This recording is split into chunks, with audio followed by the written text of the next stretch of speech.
Muito bem, pessoal. Estamos aqui com o PowerPoint prometido, né? Diz que ia postar um vídeo na quarta-feira, às 8 da noite. Estamos aqui então. Raízes do cosmopolitismo, história, origens e dados factuais.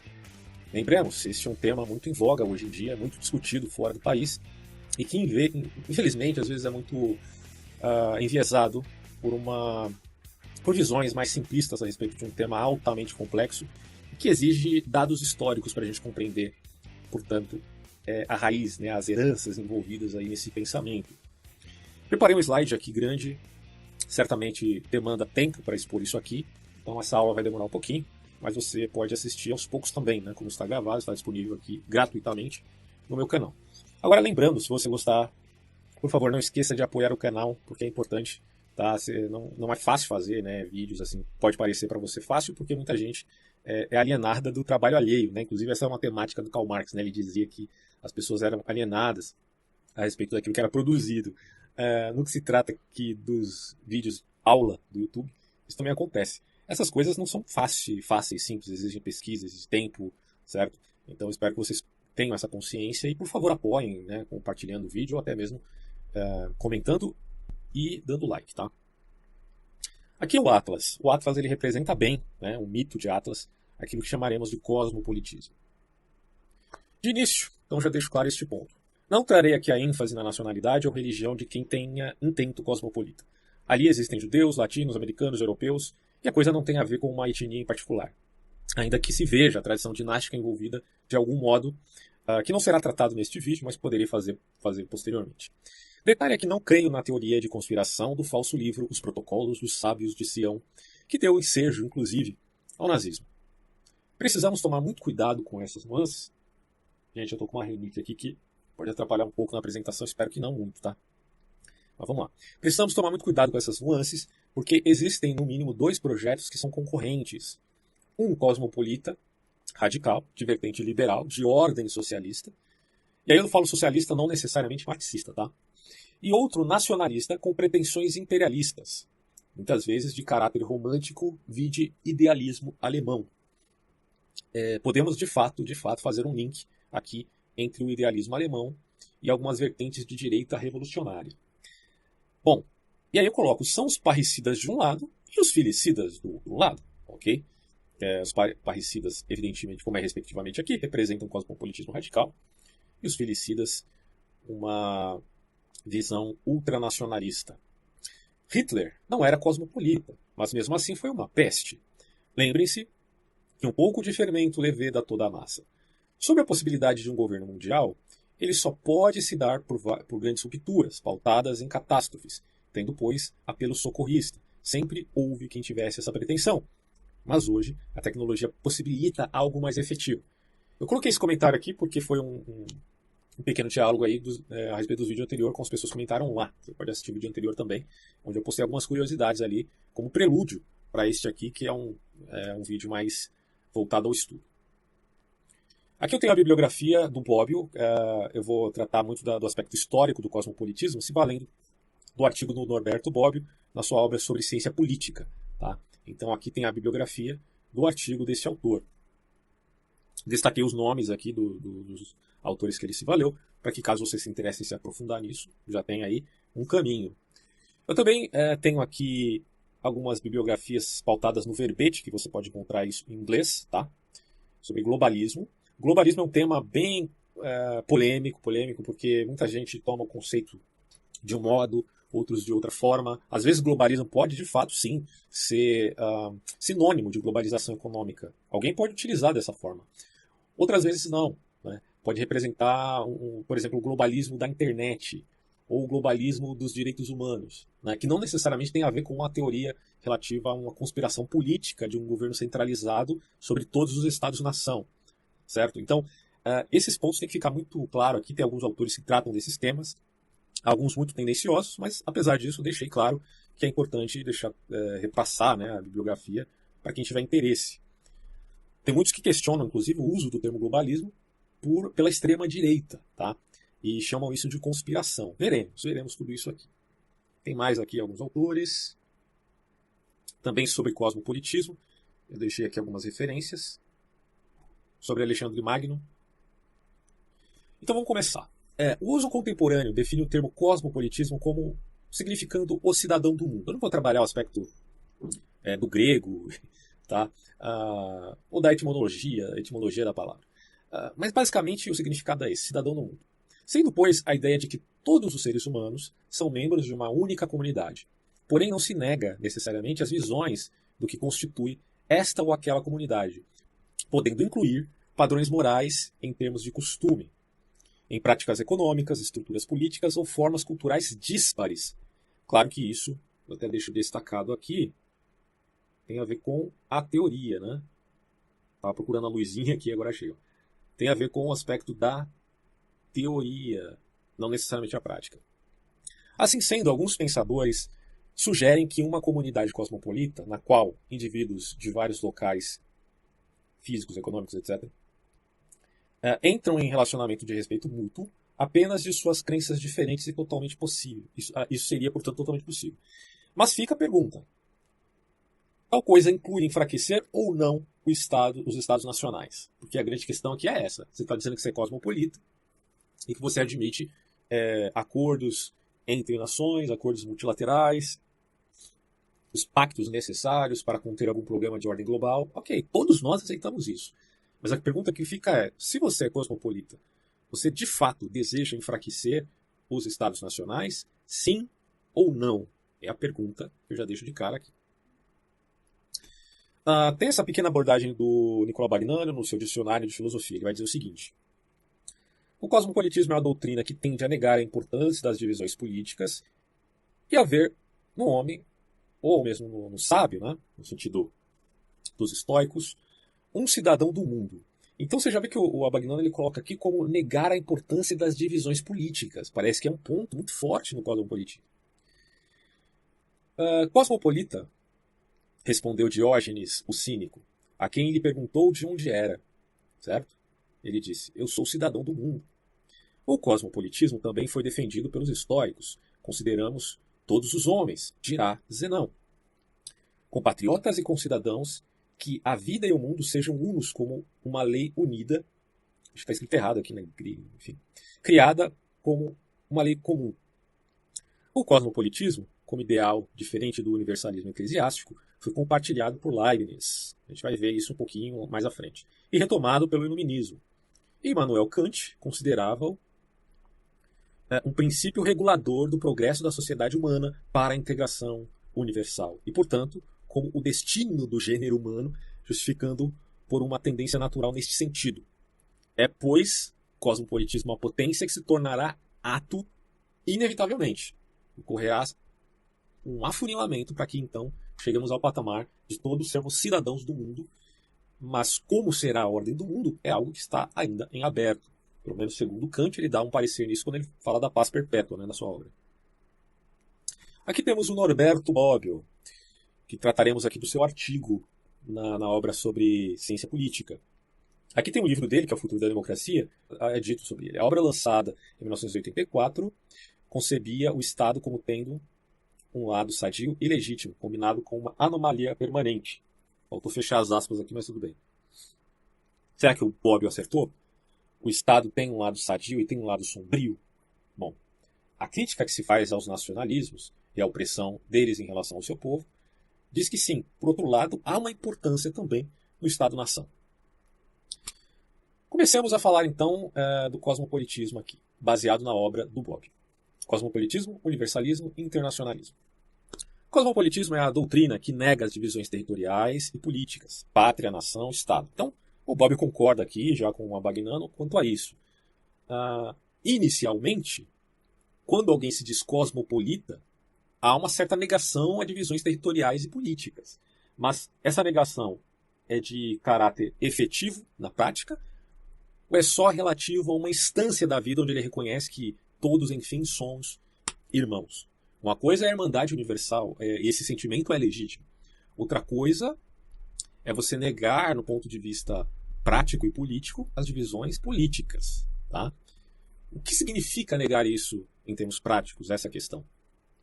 Nesse sentido, pode ser elucidado distinguir cosmopolitismo dos dois termos que lhe parecem mais chegados, universalismo e internacionalismo. Então a gente já faz a divisão aqui clara. Uma coisa é cosmopolitismo, outra coisa é universalismo e outra coisa é internacionalismo. Porém, estas três coisas se interconectam. Pode haver uma interdependência desses conceitos na realidade, tá? Bom, o primeiro compreende, a gente está fazendo distinções, mas não significa que eles estejam necessariamente separados. O primeiro compreende genericamente qualquer doutrina antiparticularista, anti-individualista. Ele está falando do universalismo. Acentuando principalmente os elementos morais e espirituais que os homens possuem em comum.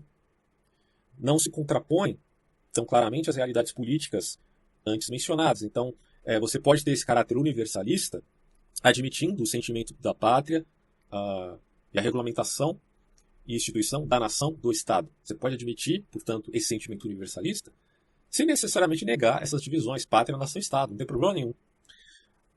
O segundo termo, internacionalismo, indica em seu sentido mais geral, sobretudo, a necessidade de uma unidade jurídica supranacional, mesmo que em uma das suas últimas e mais significativas acepções históricas, o internacionalismo socialista.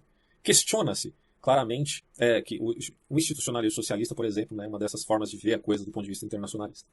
Questiona-se claramente as organizações políticas nacionais, como documenta a clássica afirmação do manifesto de que o proletariado não tem pátria, certo? O manifesto comunista de Karl Marx. E é interessante notar aqui que quando você diz que o cosmopolitismo nega as divisões territoriais e políticas, você pode dizer, por exemplo, que o anarcocapitalismo é um modo de se pensar cosmopolitismo também. Só que não admitindo de modo algum um governo centralizado, ou, como se diz, uma aldeia global. Porque se negamos o tribalismo no ponto de vista estadual, municipal, estadual e nacional, por que deveríamos admitir esta aldeia global? Fica a pergunta, certo? Se o problema é o Estado em relação ao povo, como instituição, por que raios um cosmopolita teria que admitir um império global? E aí, ao que parece, inicialmente, não há esta necessidade de você ser cosmopolita e admitir logo em seguida um governo, um império do mundo. Essas coisas não são necessitaristas. Aqui você tem Diógenes de Laertes, claro que é uma brincadeira, um meme, porque não existia violão na época, né? Mas ele está no seu barril, como o Chaves comumente ali estava, e tem até o símbolo de anarquista aqui. O anarquismo, do ponto de vista mais voltado à esquerda, também, me parece, tem um elemento forte no cosmopolitismo, né? Somos todos iguais, há uma isonomia em todos os sentidos, não só de constituições. Mas aí fica a questão, se há uma constituição cosmopolita que há os direitos humanos, então será que isso também não exigiria, além da Constituição, uma organização política para lidar com essa instituição e um tribunal internacional? Bom, essas coisas já existem de algum modo, mas não efetivo nas características de um Estado nacional. Cosmopolitismo e tendências universalistas dos sofistas à crise da sociedade grega. Então vamos à história para saber como começou essa ideia cosmopolita. Não é por acaso que os primeiros vestígios de uma doutrina cosmopolita surgem na Grécia, ainda que se possa elucubrar sobre potenciais governos mundiais mais antigos. Se você for, por exemplo, se pautar do aspecto teológico, você já tem no Gênesis, né, aquela disputa entre Caim e Abel, que culmina no assassinato de Abel por conta da ação do próprio Caim. Mas depois Caim é poupado da morte, tendo a marca do seu crime, ele vai ao mundo inteiro construir cidades. O que significa construir cidades? G.H. Pember dirá que isso reflete a ação positivista do homem em relação ao mundo. Ele quer construir um paraíso terrestre. Enquanto Sete, que é o seu novo irmão, é aquele que busca a Deus. Na verdade, diz o texto ali, que ele invoca a Deus, né? Então, segundo G.H. Pember, fazendo essa interpretação do Gênesis, ele dirá que sempre existiu aqueles que se voltam mais a uma prática de Sete, que é aquele que busca a Deus e invoca o nome de Deus, sabendo que são peregrinos na Terra, e outros que constroem cidades e que veem o mundo como a sua casa, são de fato cidadãos do mundo e não peregrinos, certo? E neste sentido, eles são aí da descendência espiritual, digamos assim, de Caim. É claro que essa é uma crítica do G.H. Pember, que também pode trazer certos exageros puritanos que a gente quer evitar aqui. Mas não deixa de ser interessante refletir nesse ponto, né? Bom, mas voltemos à Grécia. Com os primeiros sintomas de uma crise irreversível nas democracias das cidades, os antecedentes podem ser encontrados na exigência de uma lei universal presente em Anaximandro, na razão universal também de Heráclito, uma realidade que se contrapõe aos diversos modelos do devir, Na lei cósmica de Pitágoras, também em Demócrito, que torna possível a vida dos homens em comum, a pergunta, né, o que torna possível a vida dos homens em comum, e na tentativa dos sofistas em encarar de forma nova a relação entre a norma dos costumes, das leis e a justiça. No caso dos sofistas, geralmente do ponto de vista prático, né? Deixa eu só beber água aqui. Pois bem. Mas é no âmbito da filosofia cínica que Diógenes, famoso Diógenes, o Chaves do Barril, se define a si mesmo como cidadão do mundo, Diógenes de Laertes. A relação destas doutrinas com a rejeição da polis e com a nova afirmação de um poder universal se torna mais evidente, quando se considera que algumas correntes cínicas viram em Alexandre Magno um novo Hércules, soberano que encarnava seus ideais políticos. O cosmopolitismo converteu-se em uma das constantes fundamentais da doutrina histórica baseada em Zenão de Cício, em torno do ano de 300 a.C., reprovando não só os elementos municipalistas típicos da história grega, como também a distinção mais ampla entre gregos e bárbaros, senão já acentuava que os homens pertencem a uma única lei e estão sujeitos, acima de tudo, a uma lei comum. Percebemos que o estoicismo ele valoriza a ideia do justnaturalismo muito forte aqui. Então parece que o justnaturalismo e o cosmopolitismo andam juntos. Esse é um ponto fundamental porque a gente vai ver as contradições posteriores na modernidade. A crise política da Grécia e sua passagem à cultura helênica, deixa eu só pegar aqui a luzinha, a famosa luzinha, porta, favoreceram a difusão dos ideais cosmopolitas em uma sociedade que a língua grega foi muito importante também para o cristianismo ser propagado no mundo helênico, foi fundamental, tão certo cosmopolitismo para que o cristianismo se propagasse, uma coisa bem irônica. Deixará de ser expressão de um Estado ou de uma nação para ser koiné, comum a todos, o grego koiné, um meio de comunicação de algum modo universal. Além disso, os intelectuais, pelo próprio predomínio que exercem, melhor dizendo, neles as formas absolutas, que tornam menos significativa a sua relação direta com os problemas políticos, tendem a afirmar o primado do problema moral, tá vendo? A questão do justnaturalismo. Não só sobre questões teóricas, como também sobre as ocupações da vida cotidiana e a própria política. Não foi por acaso que o epicurismo, o ceticismo e o estoicismo, que são aquelas doutrinas no período helenista ali, terapêuticas, aquela ideia de ataraxia, conceberam a filosofia antes de tudo como vida contemplativa. O estoicismo, em especial, apoiava o seu cosmopolitismo em dois elementos fundamentais. Na ideia de uma razão universal, tá vendo? Olha que coisa interessante, cara. Vai, Luizinho, aparece aí, pronto. A razão universal que regula todas as coisas segundo uma ordem necessária. Na consciência de que a razão, ou o logos, só que aqui é o logos estoico, é um logos imanente, hein? Detalhe, o logos estoico é diferente do logos do Fílon de Alexandria, e por sua vez o logos cristão é diferente do logos de Fílon de Alexandria e do logos dos estoicos, certo? Todos nós sabemos que no cristianismo o logos é Cristo. A palavra se encarnou. Isso, vocês não têm ideia, era um escândalo para a escola de Alexandria e também para aquela ideia já pressuposta em Fílon de Alexandria. Bom, mas aqui os estoicos e seu imanentismo dizem que a razão fornece ao homem normas infalíveis de ação que constituem o direito natural. Então estamos falando aqui de justnaturalismo, certo?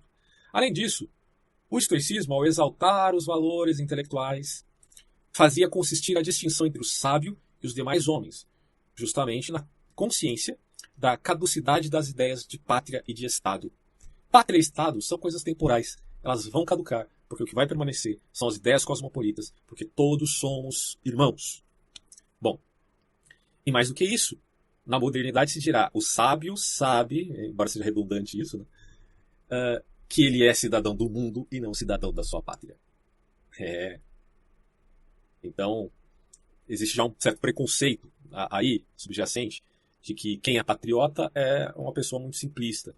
Não é como o sábio histórico que é cidadão do mundo. Será que é assim mesmo? Bom, enfim. Uma maneira comum de entender o cosmopolitismo histórico é por meio do modelo de identidade, que afirma que devemos nos considerar como círculos concêntricos, o primeiro em torno de nós mesmos, depois a família imediata, família extensa, grupo local, cidadãos conterrâneos e humanidade. Se você olha para a filosofia do direito de Hegel, o Hegel vai ter uma ideia similar aí, né? Porque ele vai falar sobre a família, onde impera aquele amor circunstancial à questão da relação sanguínea. Depois você tem a sociedade civil, onde exige-se um certo atomismo, mas culminando no Estado, que tem uma relação aí com o espírito da história. E no Estado você tem essa prioridade de manter a sociedade civil. Então, ao mesmo tempo que você tem um certo atomismo social ali, individualidades, digamos assim, você também tem a coletividade. Então, o Estado ele faz essa síntese entre indivíduo e coletivo. É até interessante essa visão do Hegel, apesar do Hegel extrapolar demais isso, e a gente sabe que o Estado é culpado por muitos crimes, né? Desde o período de Hegel, principalmente no século XX, eu acho que isso fica bem claro. O Hegel, claro, não conheceu o século XX. Bom, e aí é dito aqui, ó, dentro desses círculos, os seres humanos sentem uma sensação de afinidade ou carinho pelos outros, que os estoicos chamam de oikeioses, certo? A tarefa dos cidadãos do mundo torna-se então desenhar, desculpem o meu grego aqui, para quem estuda grego, se atenham ao conteúdo, tá? A tarefa dos cidadãos do mundo torna-se então desenhar os círculos de alguma forma em direção ao centro, tornando todos os seres humanos mais parecidos com os outros moradores da cidade, e assim por diante. Confúcio na China, o que parece uma ideia similar, o Confúcio também fala que a família social, digamos dessa forma, supera a família sanguínea, de algum modo, né? Eu tenho um vídeo sobre Confúcio bem antigo, vocês podem assistir também, tá? Ainda dou aval a esse vídeo.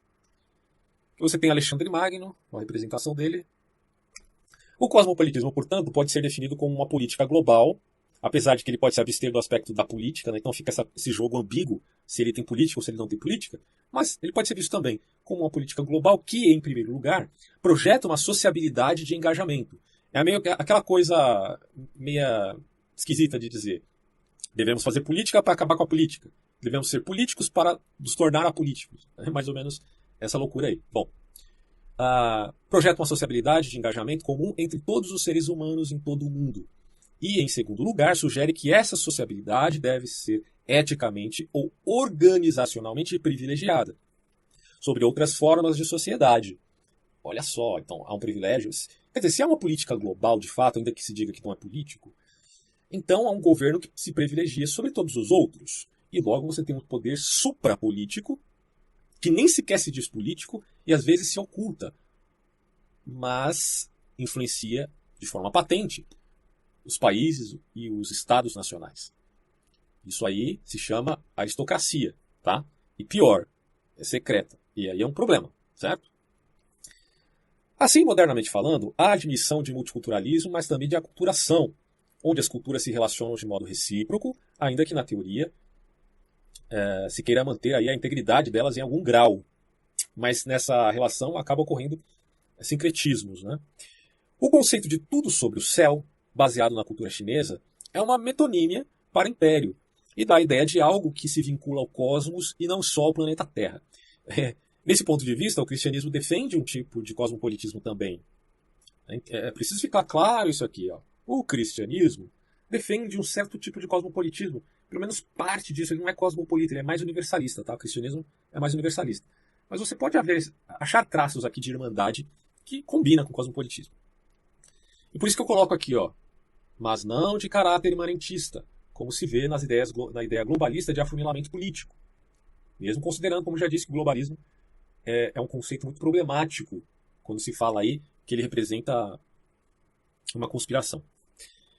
Como já vimos, o cosmopolitismo ganha força principalmente por Alexandre Magno, Alexandre o Grande, né, e suas conquistas que prioriza a política de certo respeito pelos deuses e culturas estrangeiras, admitindo mais a ideia de assimilação do que extinção, donde evidentemente se privilegiava a cultura grega.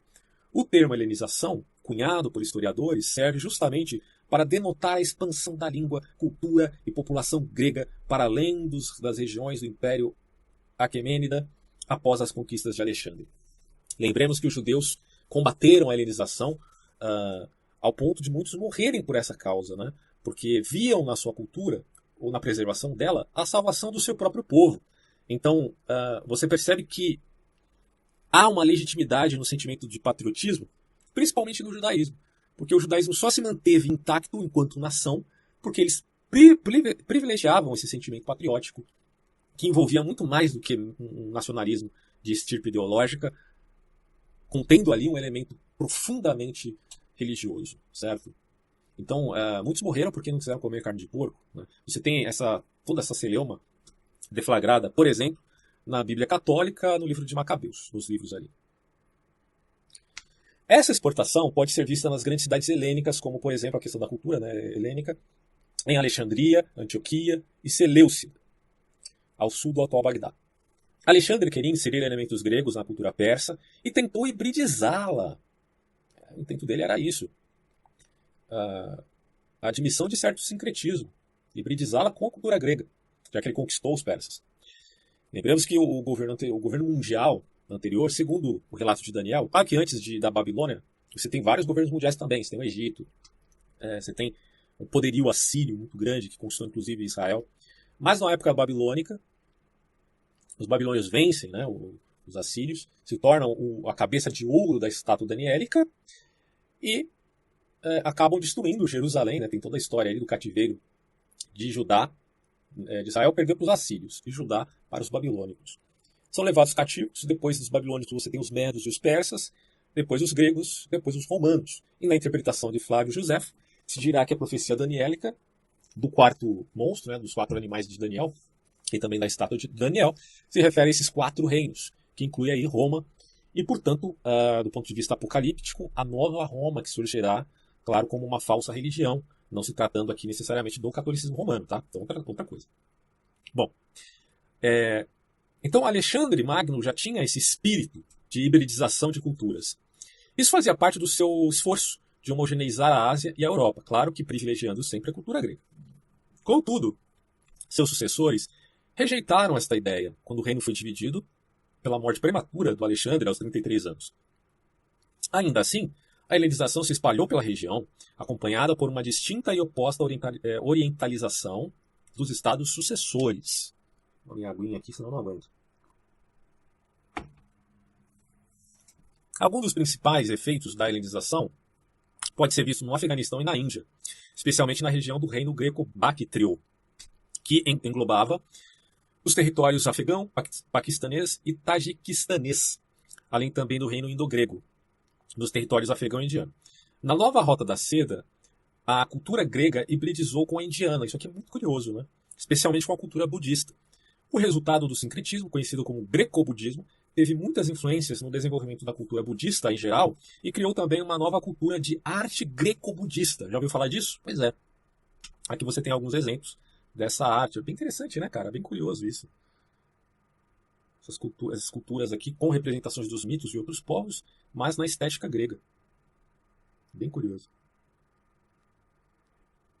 O período helênico foi marcado pela mistura dos povos conquistados do Oriente com a cultura grega. Ao construir templos, ágoras e ginásios por onde passaram, a cultura grega se expandiu. O centro dessa nova cultura, um misto dos gregos e da cultura oriental, estava localizado no Egito, na cidade de Alexandria, que teve a maior biblioteca do mundo antigo, destruída posteriormente por um incêndio.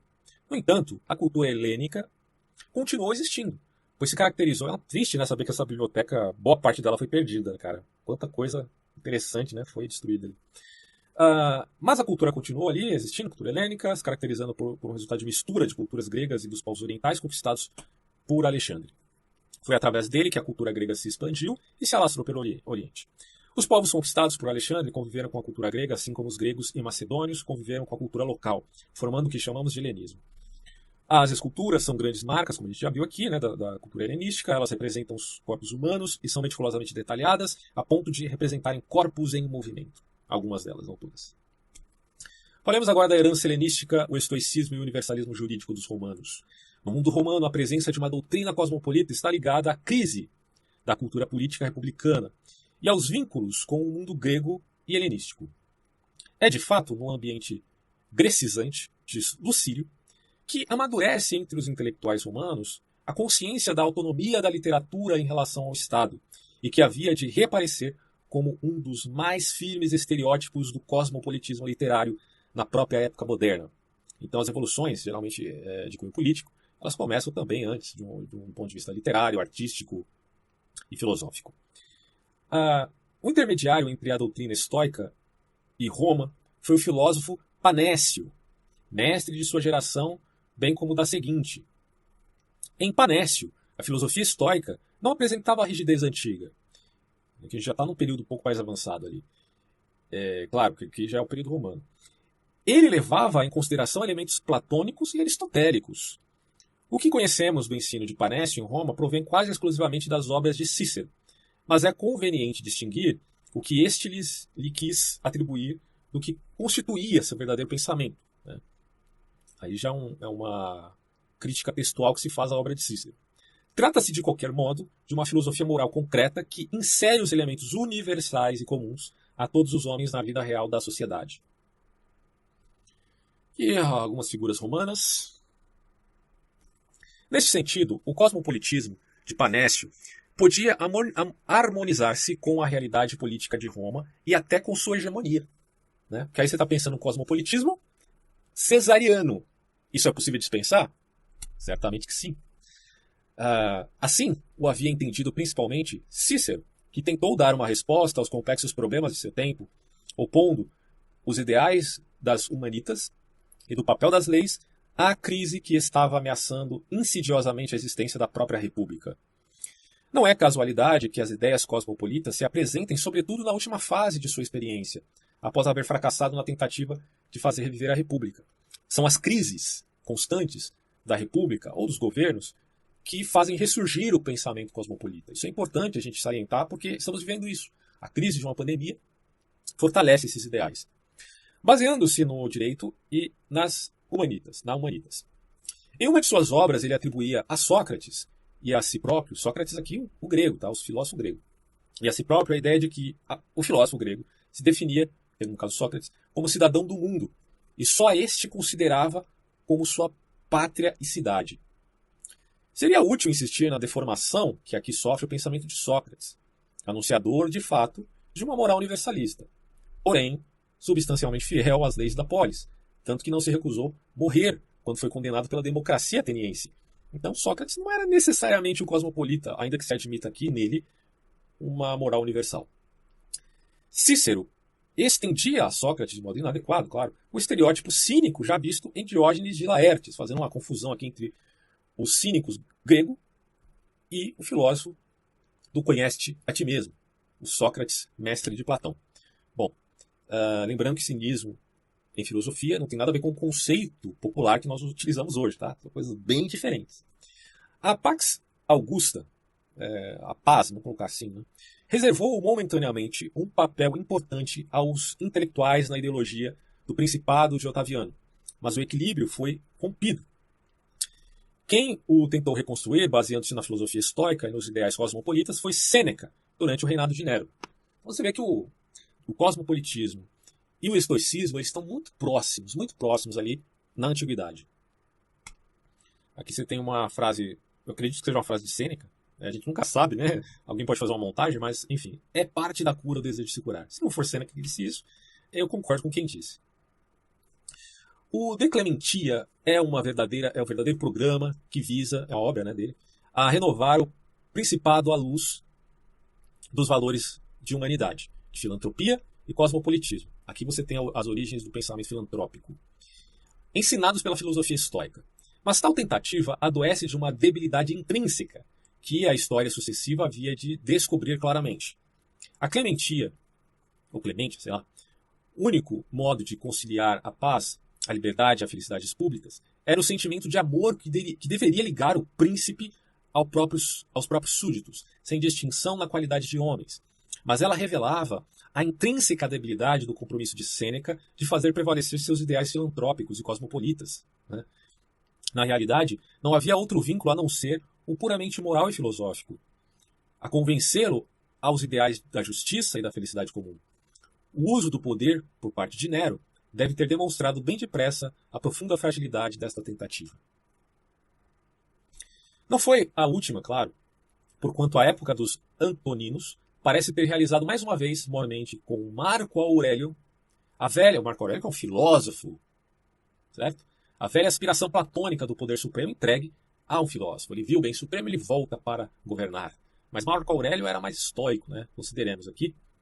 E ele experimentou, além disso, a dificuldade em transformar o pensamento estoico em um programa político para a renovação efetiva do império.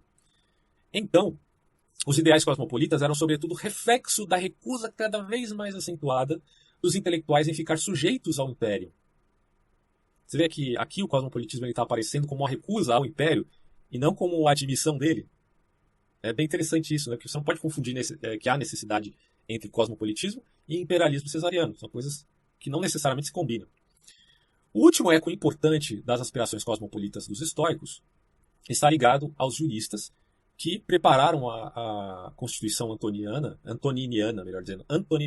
de 212, que acabava definitivamente com a distinção entre os cidadãos romanos e os outros e afirmava a igualdade de todos os homens perante a lei.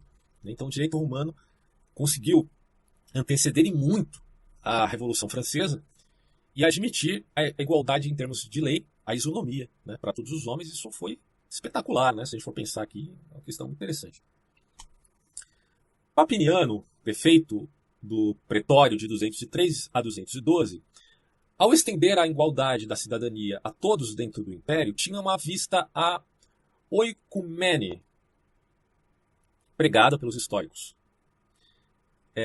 Mas sua morte decretada por Caracalla veio demonstrar a insuficiência desta última grande tentativa, tendente a identificar o Império Romano com a cosmópole estoica.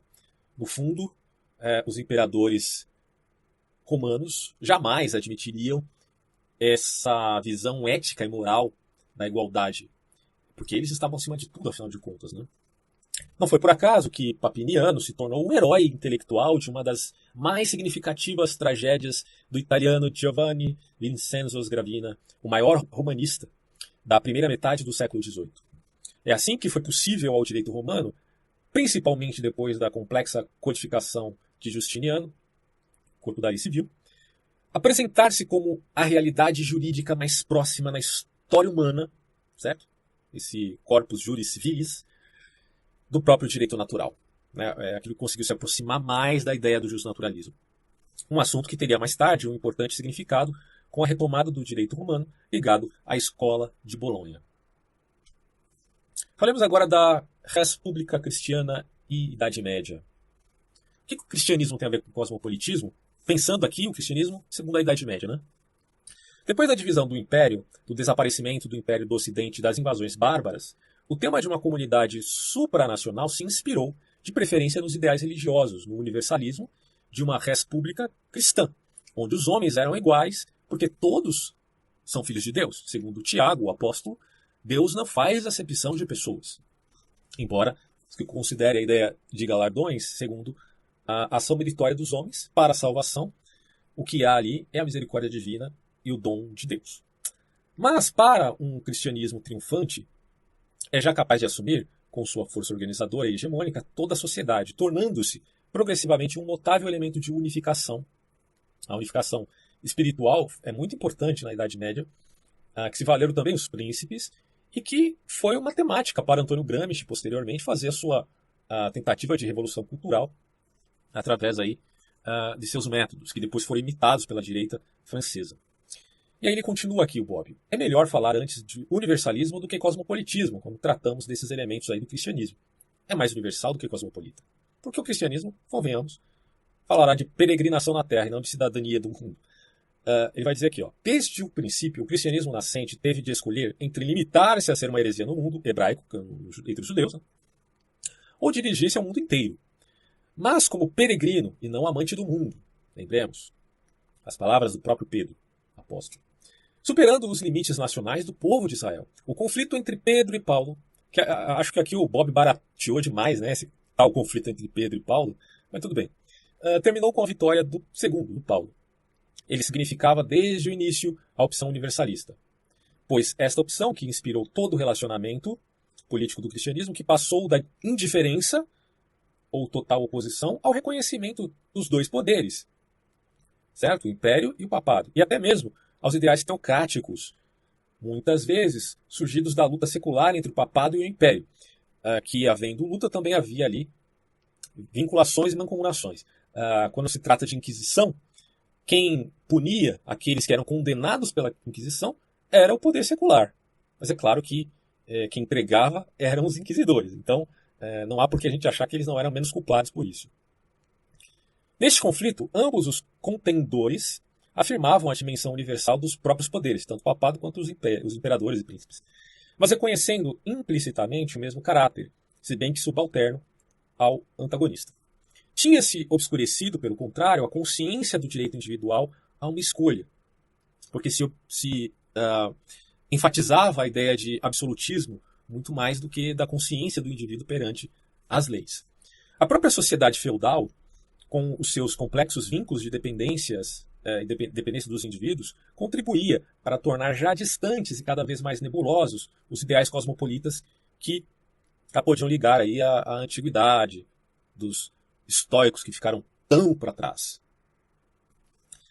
Agora o cosmopolitismo moderno, saindo da Idade Média. O cosmopolitismo moderno possui, como é natural, diversas matrizes, umas mais próximas que outras. Aliás, detalhe, hein?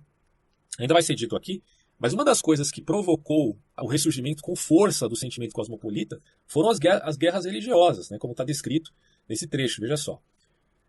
Uma delas é a herança erasmiana, de Erasmo, continuada por aqueles que, rejeitando a guerra religiosa, tentaram arquitetar um ideal político-religioso de tipo racionalista. O cosmopolitismo se justifica de algum modo? Olha, se a gente considera as guerras religiosas entre protestantes e católicos, caramba, meu, isso é um escândalo, isso é um completo escândalo. Então, por aí você já vê que, poxa, os caras, naturalmente, se voltaram. O que a gente vai fazer? A gente aqui tem que ser juiz de duas grandes religiões, né? Porque os caras estão se matando ali. Bom, e aí tem aquele ideal justnaturalista de Grocio e Pufendorf, entre outros. Esses aqui são dois autores que a gente destaca nesse quesito do justnaturalismo. E ainda há uma terceira via, que seria a dos libertinos, ou libertinismo, que se vê muito forte na França, tá? Libertinismo, entre aspas, ele era um movimento também de cunho intelectual. Estes componentes têm uma clara relação com o seu tempo e, concomitantemente, raízes mais antigas que mergulham na redescoberta e uso do passado característico dos humanistas. Guillaume Postet, que se definiu cosmopolita ao oferecer ao Delfim da França suas observações da República dos Turcos, lá de 1560, nessa obra, Postet ligava conscientemente o termo à vontade de alcançar a paz universal e a unidade de todos os cristãos sobre a guia da França. É bem conveniente isso. É mais ou menos o que a quarta teoria política fala, né? A paz universal com preeminência dos eurasianos, de certo modo. O longo período de silêncio que o termo experimentou na França, depois deste primeiro esforço por libertá-lo do uso comum, não foi fortuito. Eram os anos das guerras religiosas, internacionalismo e cosmopolitismo, ligados à herança de Erasmo, a volta ao humanismo e a longa luta contra a Espanha, primeiro, e depois contra a hegemonia econômica inglesa e francesa, que apareceram também na Holanda. Então, essas guerras religiosas fomentaram um novo ânimo cosmopolita, e convenhamos, com razão, né? Com razão. Aqui você tem o Grocio e o Pufendorf. A figura mais significativa é certamente o Grotius, né, um grande teólogo, jurista e historiador holandês. No plano religioso, propugnou também os ideais de um cristianismo razoável, onde o irenismo, que é uma atitude, o irenismo representava uma atitude conciliadora, uma tolerância por conta das querelas religiosas. E o socinianismo, que tem a ver com uma rejeição à Trindade, mas é muito mais difícil, só coloquei aqui como um aspecto primário para que a gente entenda mais ou menos o conceito. Não vou trabalhar isso aqui, senão o vídeo vai ficar maior do que eu pretendo, né? Então você tem aqui o ideal desses justnaturalistas, um cristianismo razoável, onde tanto o irenismo quanto o socinianismo se acomodavam, certo? Porque é aquela questão de admitir tolerância. O justnaturalismo, e de novo repito, com razão, porque a gente estava num período de guerras religiosas e derramamento de sangue, assim, que negava a própria fé cristã. O justnaturalismo de Grotius tinha como ponto de referência a herança humanística.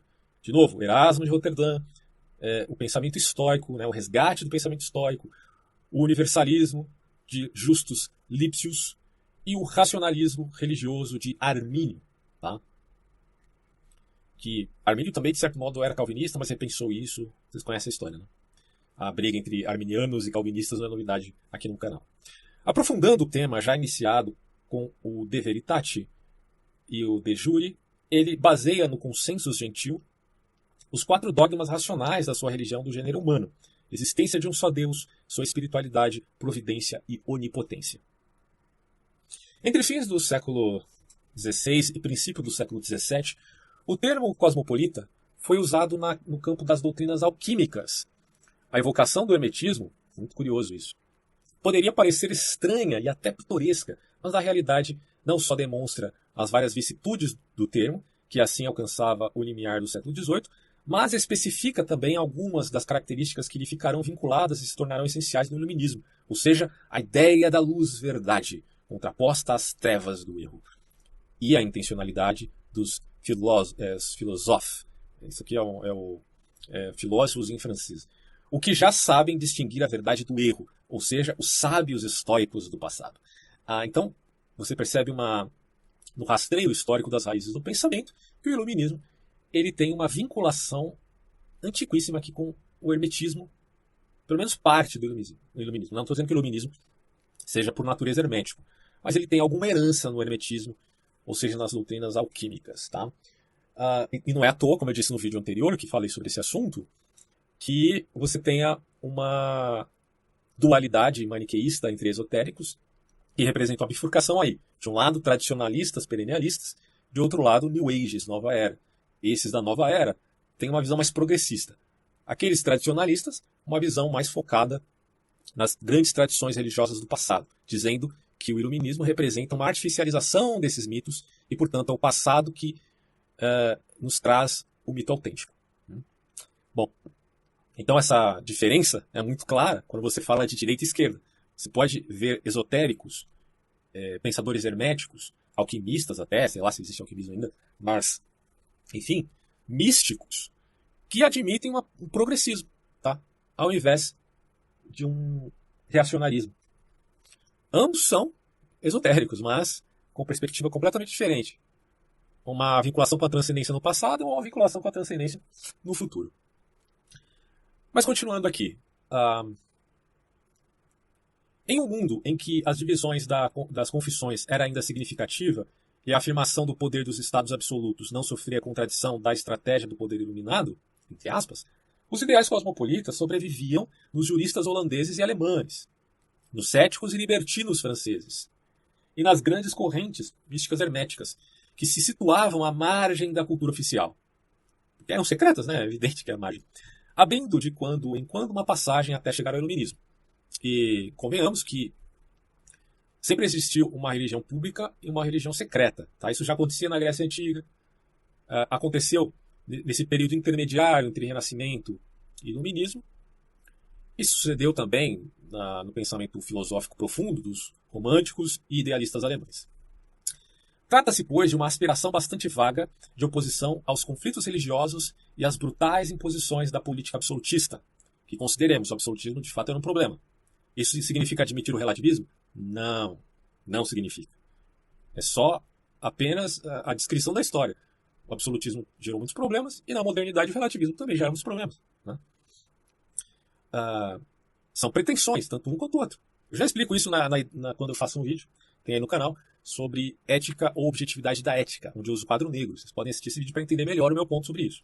Os intelectuais libertinos, entre aspas, foram buscar, na antiguidade, os materiais usados na resistência a processos que visavam a sujeitá-los e organizaram minuciosamente, como ocorreu na França de Colbert e Luís XIV, a própria política cultural. Então você já vê uma ideia de política cultural já num período bem antigo, né?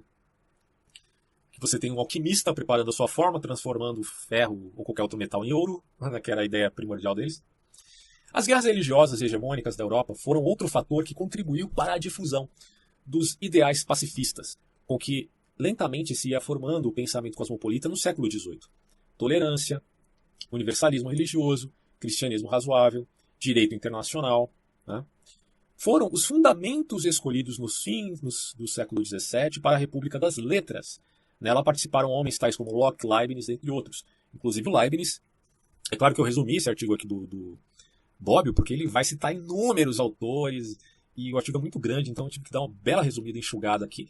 Mas ali é dito que o Leibniz tenta conciliar essa ideia justnaturalista com o catolicismo romano.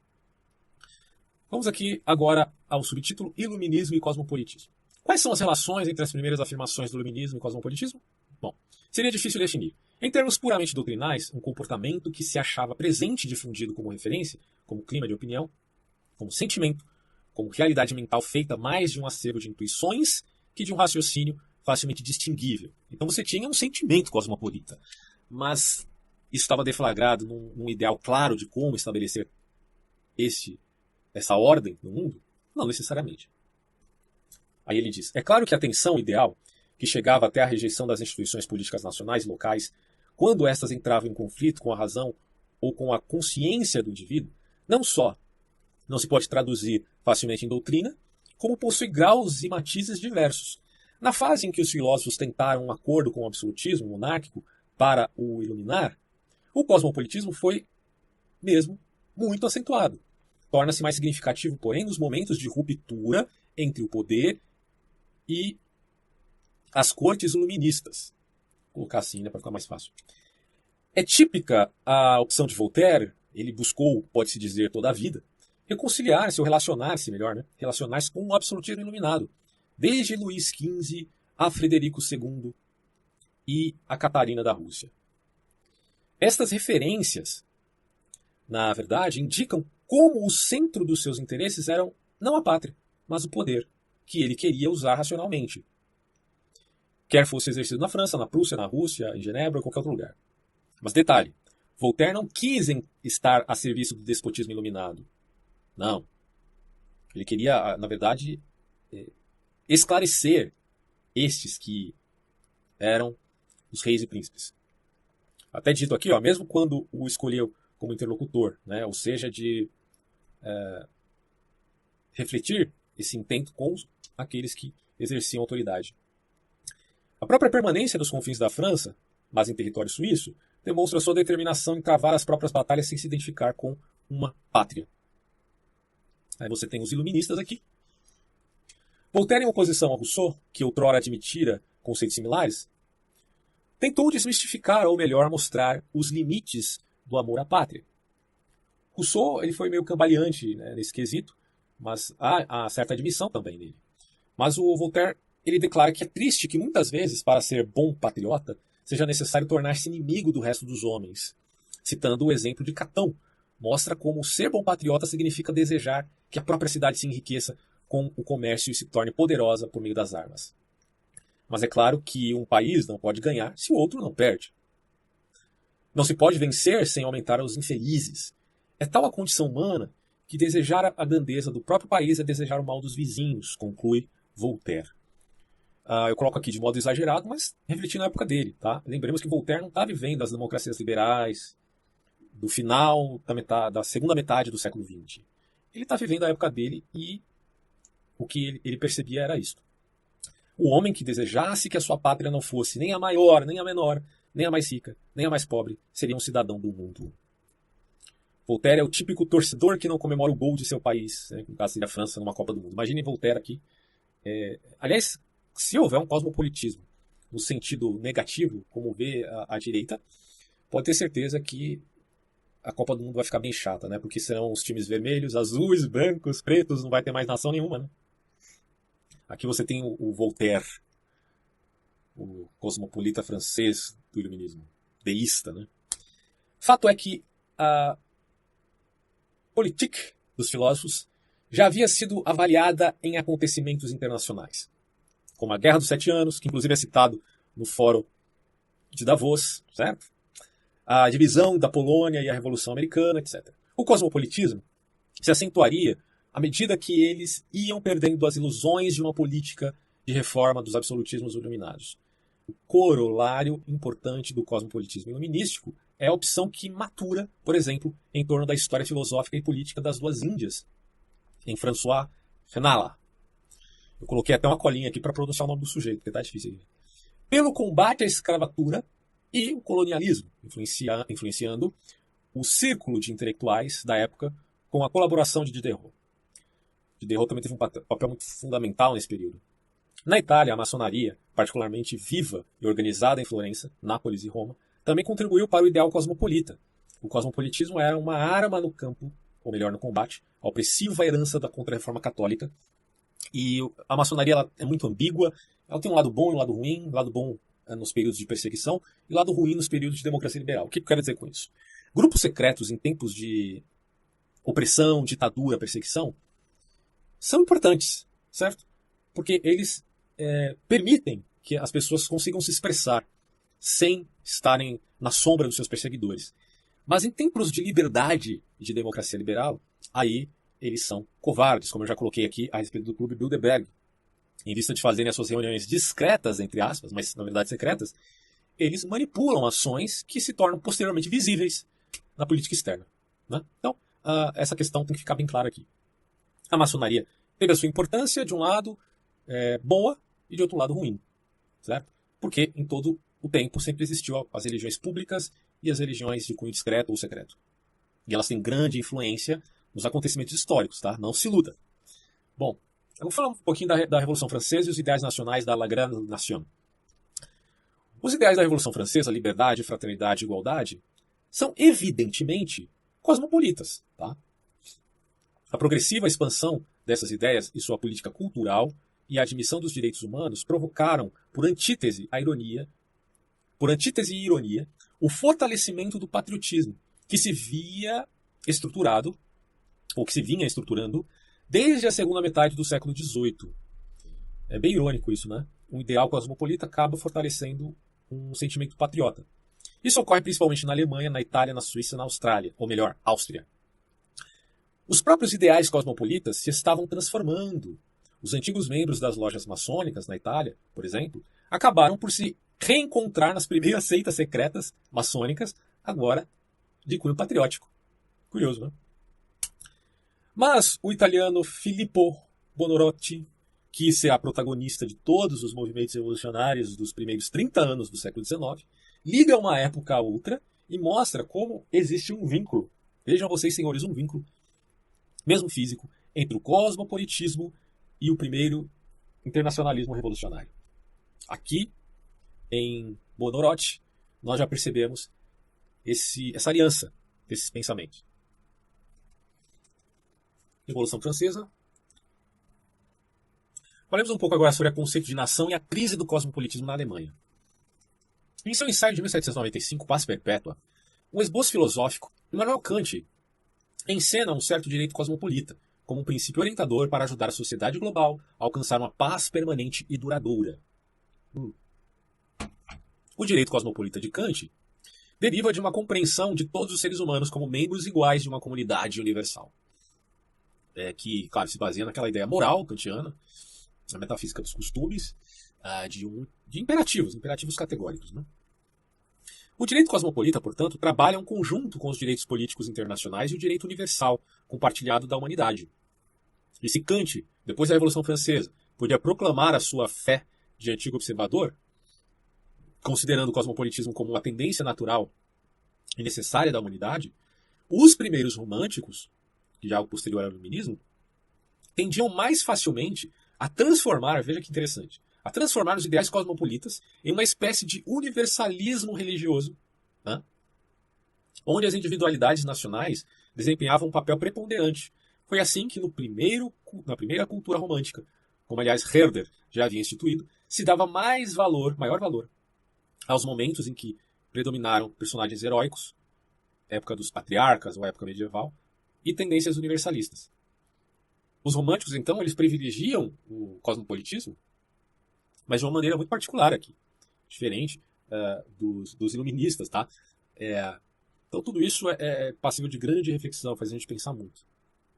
Aqui você tem um Kant, bom, eu ia falar que parece com o cearense, mas com essa coisa de piadinhas da internet aí serem vistas como uma ofensa, né? Vamos evitar isso. Schlegel, olha só. Em Schlegel, a herança cosmopolita se transformava, melhor dizendo, em exigência de um império universal, baseado na moral e na religião, que devia opor-se ao império artificioso e criado pela avidez do domínio, o Império Napoleônico. Então, Schlegel se opunha ao Império Napoleônico, que é o tipo de cosmopolitismo que não é bem quisto, certo?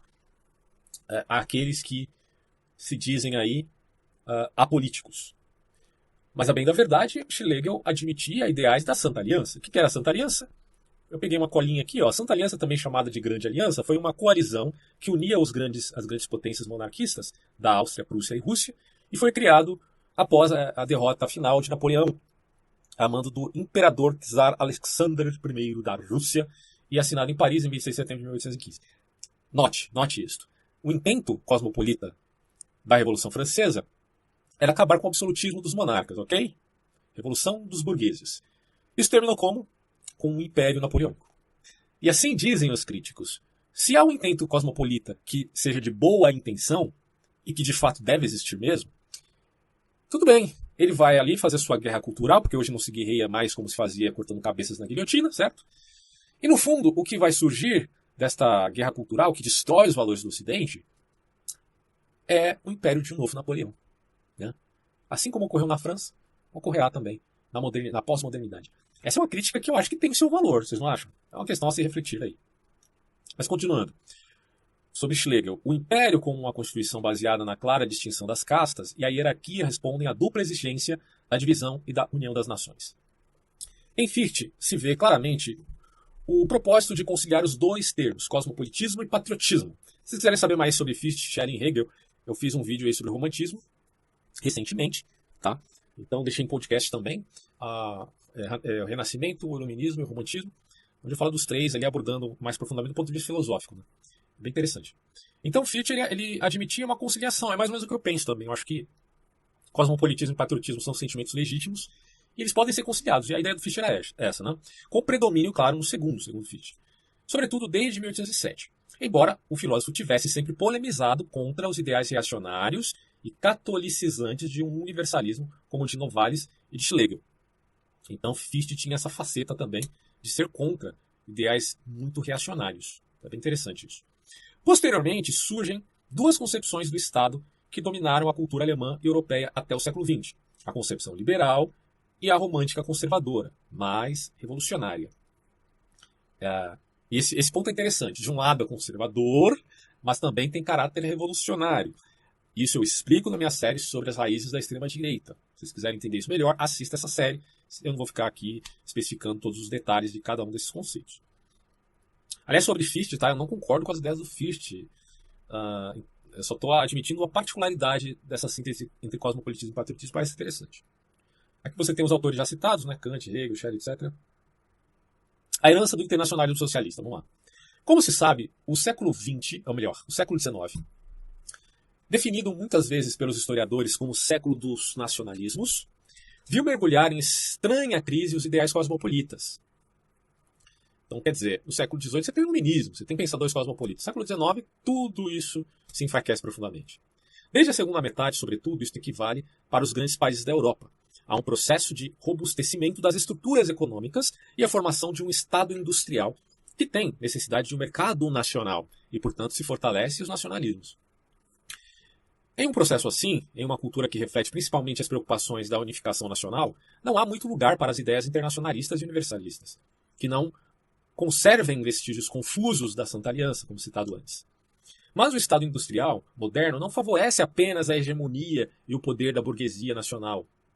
Giral marxista cria também o seu antagonismo natural, ou seja, o proletariado, que seria supostamente o agente da história, seguindo a métrica do senhor escravo de Hegel, para o qual, essa questão do proletariado, para o qual o apelo ao internacionalismo é algo profundamente significativo, criando novamente um espírito dialético da nação. Não se afirmou à toa que Filippo Buonarroti, como citado antes, une o cosmopolitismo do século XVIII aos primeiros movimentos do internacionalismo revolucionário. Se a causa da liberdade é igual para todos e por ela lutarão todos os convênios da França, Grécia, Itália, Hungria, Polônia, muito mais comum e internacional é o do proletariado, que não tem pátria e que vê no Estado um instrumento de exploração. E quem são os apátridas atuais? Os imigrantes e as minorias também representam essa classe.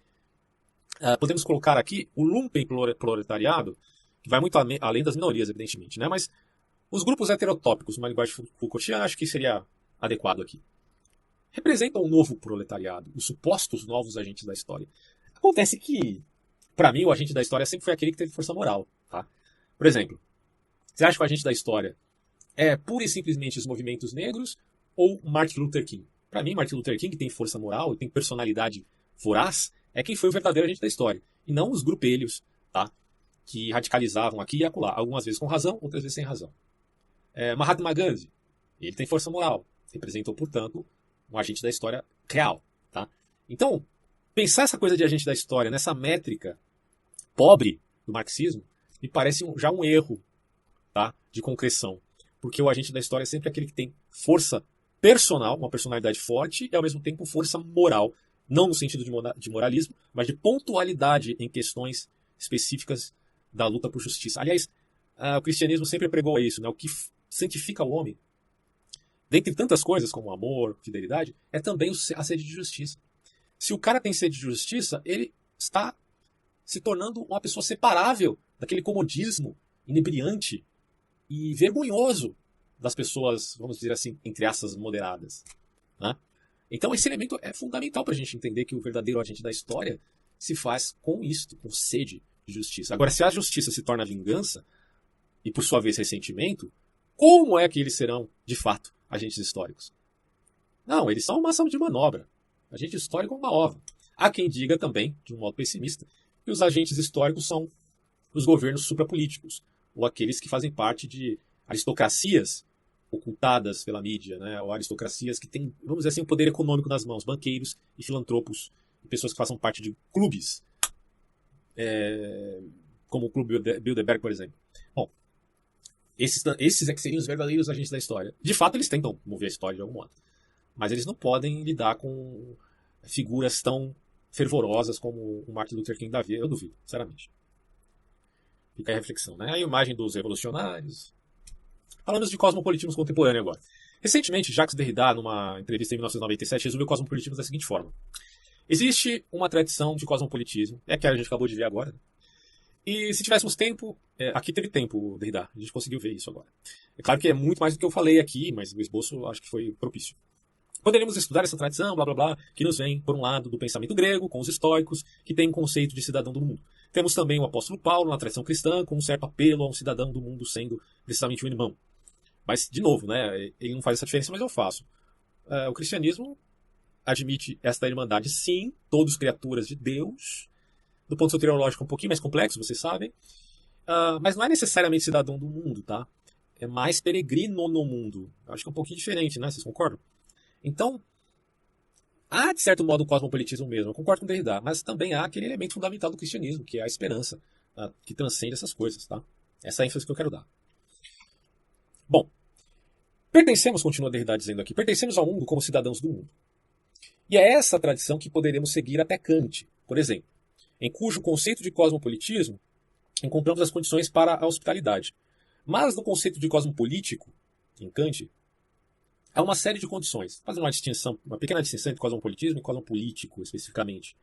Em primeiro lugar, você deve, é claro, acolher os estrangeiros, questão da imigração, né? Na medida em que ele é um cidadão de outro país, que você lhe conceda o direito de visitar e não de ficar. Isso aí é uma condição, no sentido kantiano, que já está repensando esses problemas. E há uma série de outras condições que não posso resumir aqui rapidamente. Mas esse conceito de cosmopolítico, esse conceito varia muito de autor para autor, inclusive, que é muito novo, ou repensado na modernidade, dirá Derrida, é digno de respeito. E ele ainda diz, eu acho que o cosmopolitismo é uma coisa muito boa, mas é um conceito limitado. Aí o Jacques Derrida tem muito a dizer sobre isso, só estou dando uma palhinha sobre o que ele pensa. Consideremos aqui, portanto, que, de certo modo, um novo empenho cosmopolita surgiu após a Segunda Guerra Mundial, como reação ao Holocausto e aos outros massacres vistos em países comunistas, por exemplo. O comunismo matou mais que o nazismo, você não sabe, né? O conceito de crimes contra a humanidade tornou-se uma categoria geralmente aceita no direito internacional de forma justificada e corretamente. Isso mostra claramente o surgimento e a aceitação de uma noção de responsabilidade individual que implica toda a humanidade, não só a sua nação. É o direito do apátrida, que Hannah Arendt trabalhará profundamente, dizendo que, infelizmente, esses direitos, se a gente for ver na realidade, são mais pautados no Estado-nação do que no direito dito universal. No entanto, Considerando que já estudamos até aqui, boa parte dos cosmopolitas filosóficos são universalistas éticos. Eles acreditam que todos os humanos, e não apenas os compatriotas ou concidadãos, estão sob os mesmos padrões morais. Isto é, pois, justnaturalismo. Só que Hannah Arendt está dizendo, mas não se esqueça que os direitos são pautados nas leis positivas, nas constituições de cada Estado. Né? Como é que ficou a pátria daí? As fronteiras entre nações, estados, culturas, sociedades são, portanto, moralmente irrelevantes nesse aspecto. Tá? Mas, ao mesmo tempo, a retórica parece ser o exato oposto do justnaturalismo. Deixei separado aqui um erro. Quando mantém contornos profundamente relativistas, que aparece na pós-modernidade. Diante disso, fica evidente que o cosmopolitismo... Aqui eu já saí do Bob, tá? Não é o Bob que está falando aqui, o estudo dele, a gente já terminou no aspecto histórico. Aqui é um resumo que eu fiz. Ó. Diante disso, fica evidente que o cosmopolitismo pode ser dividido em, no mínimo, 4 instâncias. É o que eu penso até o presente momento. Então vejamos. Primeiro, aquele cristão que une toda a família humana, mas de caráter pós-milenarista, porque você tem um cosmopolitismo político cristão muito forte na ideia de pós-milenarismo. Você tem o pré-milenarismo e o pós-milenarismo. E o amilenarismo. O amilenarismo é aquela ideia de que não haverá esse momento histórico efetivamente. Né? Ou que ele já esteja sendo vivido efetivamente na era da igreja. O pré-milenarismo é que, de fato, isso sucederá num tempo oportuno. E o pós-milenarismo é uma ação humana e não divina. Mas é o divino trabalhando nos homens para que eles façam isto ou aquilo outro. Tá? Então é uma revolução cristã da sociedade no Espírito Santo, ou no tempo do Espírito Santo, como diria Joaquim de Fiori. Sendo, pois, todos iguais perante Deus, certo? Na métrica cristã. Ainda que se admita neste ínterim algum mérito humano em termos de galardão e recompensa, que também se observa, de certo modo, em inúmeras outras religiões, como o confucionismo, por exemplo, na questão da família terrestre, né? Considerando, claro, suas peculiaridades, sem querer fazer nenhum anacronismo aqui. Segundo lugar, um outro tipo de cosmopolitismo, aquele que admite o transcendente, hermético ou focado na New Age. Terceiro, aquele que só admite o cosmopolitismo de caráter imanente, geralmente de orientação materialista, socialista e marxista. Tá? É claro que os marxistas em algum momento se tornaram inimigos de certo cosmopolitismo, mas também o cosmopolitismo combina com o internacionalismo marxista. É só deixar passar o tempo e essa síntese ocorrerem. Né? Quarto lugar, aqueles que só admitem o cosmopolitismo de caráter imanente, geralmente de orientação materialista, porém sendo positivistas ou liberais. Mas aqui eu estou falando liberais no sentido estadunidense, tá? Adequando-se a ideais isonômicos, desde que eles estejam relativos ao povo, já que sempre haverá uma aristocracia, como diria Gaetano Mosca. Mesmo nas democracias, elas se afunilam em aristocracias e oligarquias. E também como Noah Harari aparentemente segue, né, essa ideia de um cosmopolitismo nesses termos, em termos liberais estadunidenses. Você tem aqui o autor. Considere, porém, que essas visões podem se misturar em alguma visão de mundo. Há pessoas que se dizem marxistas e cristãs, outras socialistas, não necessariamente marxistas, e seguidores de doutrinas da nova era, por exemplo. Ainda outras sequer se veem como cosmopolitas e ainda assim se dizem cristãs. De fato, o nacionalismo e o tribalismo podem se contrapor a visões de mundo cosmopolitas e o cristianismo parece conseguir se adequar a cada uma delas sem perder necessariamente sua essência, desde que não se submeta a essas correntes políticas. Então, se o cristianismo está abaixo dessas correntes e sendo usado como massa de manobra, ele vai se adequar, claro, tanto ao tribalismo nacionalista, racista, né, etnopluralista, etc. e tal, quanto ao cosmopolitismo no seu sentido imperialista e de cunho aí universalista. Só que o cristianismo é só massa de manobra. Agora, se ele estiver acima dessas coisas em seus valores universais, aí ele pode se adequar, inclusive resgatar essas pessoas de uma mentalidade tão imanentizada em que elas se encontram. Continuando, alguém pode se colocar como cristão e ainda assim defender um nacionalismo em termos políticos, o que não implica que seja um extremista de direita, que são contra a imigração em todos os sentidos, né? De fato, o cristianismo não tem compromisso com os exageros do cosmopolitismo liberal e marcusiano, que não vendo expectativa na transcendência aposta todas as suas fichas na imanentização do escatom. Sendo, pois, este, por fim, apenas uma mímese, o que é a imanentização do escatom, segundo o Eric Berger? É uma imitação, é uma mímese das promessas cristãs, porque ele vai dizer, prometemos um reino de paz, o transhumanismo, imortalidade, felicidade plena, paraíso na terra.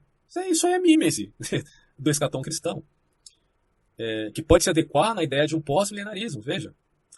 Bom, para eles, por mais miméticos que sejam ao cristianismo, no que concerne aos fins, abominam reciprocamente esta fé por um compromisso com uma nova forma de transcendência, que é o futurismo.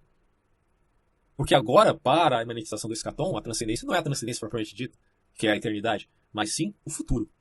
De certo, nem todos podem ser acusados disto. Eu enfatizo. Nem todos que se dizem, por exemplo, pós-milenaristas são necessariamente revolucionários. Né? Mas, enfim, essa parece ser uma tendência. Né? Se de um lado temos reacionários, vendo no passado do paganismo sua âncora, como os tradicionalistas, por exemplo, que, apesar disso, fazem um link com a transcendência, para o cosmopolitismo de ordem progressista, encapsulado na Terra, seu espírito é o futuro. No entanto, no radicalismo desses dois grupos, os quais podemos resumir como filicidas e parricidas, respectivamente, como já abordei antes, vemos a marca do extremismo ou uma dialética burlesca que se baseia num falso dilema. De um lado a direita revolucionária, de outro lado os cosmopolitas revolucionários. Né? Isso é um dilema falso. Por que tem que ser esses dois? A vida não é preto e branco. Deste modo, considero legítima a perspectiva de uma visão de mundo cristã, ou seja, que não tenha compromisso nenhum em imanentizar o escatom, sendo ao mesmo tempo contra o reacionarismo. Em que sentido? Em que se admita, como eu coloco aqui, descobertas espontâneas, devemos considerar a isonomia perante as leis e admitir com humildade e prudência as descobertas espontâneas da modernidade, inclusive aquelas que trabalhem para a melhoria da vida humana, não vendo no mundo contemporâneo um inimigo, mas sim um aliado nesse aspecto. Isso, porém, não significa a admissão de ideologias estranhas, danosas e virulentas que são encomendadas para trazerem polarizações, daí o porquê do conservadorismo ser tão adequado ao liberalismo econômico, como admitiu Edmund Burke, fazendo crer que a ideia de um conservadorismo liberal é completamente possível. Mas tanto a direita extrema quanto a esquerda extrema não o admitem. Mas, segundo Edmund Burke, é possível. Política, portanto, não se faz por ressentimento reacionário, e tampouco da rubris progressista, que se vê justamente no politicamente correto. Nós temos aí um falso dilema. E a admissão, só para ficar claro aqui, entre liberalismo econômico e conservadorismo, é você respeitar a vida privada das pessoas. Porque não existe juízo final aqui na Terra não, meu amigo. Você não precisa ficar julgando se o cara é isso, aquilo outro. A vida privada é dele. A liberdade ele deve ter. Em via de viver num país de democracia, no seu sentido, portanto, liberal. Ficar policiando a vida das pessoas, seja do ponto de vista do moralismo, ou seja do ponto de vista de expor esses comportamentos privados ao público, é ruim dos dois lados, tanto da extrema esquerda quanto da extrema direita. A extrema esquerda quer expor a vida privada ao público, para fazer propaganda, né? Como se vê no Big Brother, por exemplo. Já a direita quer policiar a vida privada dos outros, mas nenhuma coisa nem outra. Né? Não é isso que a gente tem que defender. E o liberalismo clássico certamente não se preocupa com esses dados aí. E é por isso ele tem essa legitimidade. Monetização do escatom, Darkberg, quando ele expõe. Bom, o filósofo, seja conservador ou liberal econômico, não é nem deve ser inimigo do novo. Ele é amigo tanto do antigo, essa é a minha posição, tá? Quanto do novo. Tanto do antigo quanto do novo. Considerando o contexto de cada ocasião. Refletindo os dois por uma máxima de sabedoria, a capacidade, portanto, de distinguir as coisas, como se vê na fenomenologia de Russell, pela admissão das essências. Se admite as essências, se admite o senso de certo e errado, vídeo Thomas Rich, e, portanto, eu sou capaz de fazer distinções e ter discernimento, porque tenho o aparato do juízo, né? Tenho a capacidade de fazer juízos não temerários. O homem foi feito, portanto, para discernir essas coisas. Porém, o erro de Kant e dos construtivistas, penso eu, é a ideia de que podemos discernir tudo num gabinete escuro à luz de velas e implantar um governo atemporal no mundo temporal, que necessita considerar o caso. Você pode até fazer leis gerais, mas que tenham seu contorno na flexibilização do caso, ou seja, o momento e o contexto.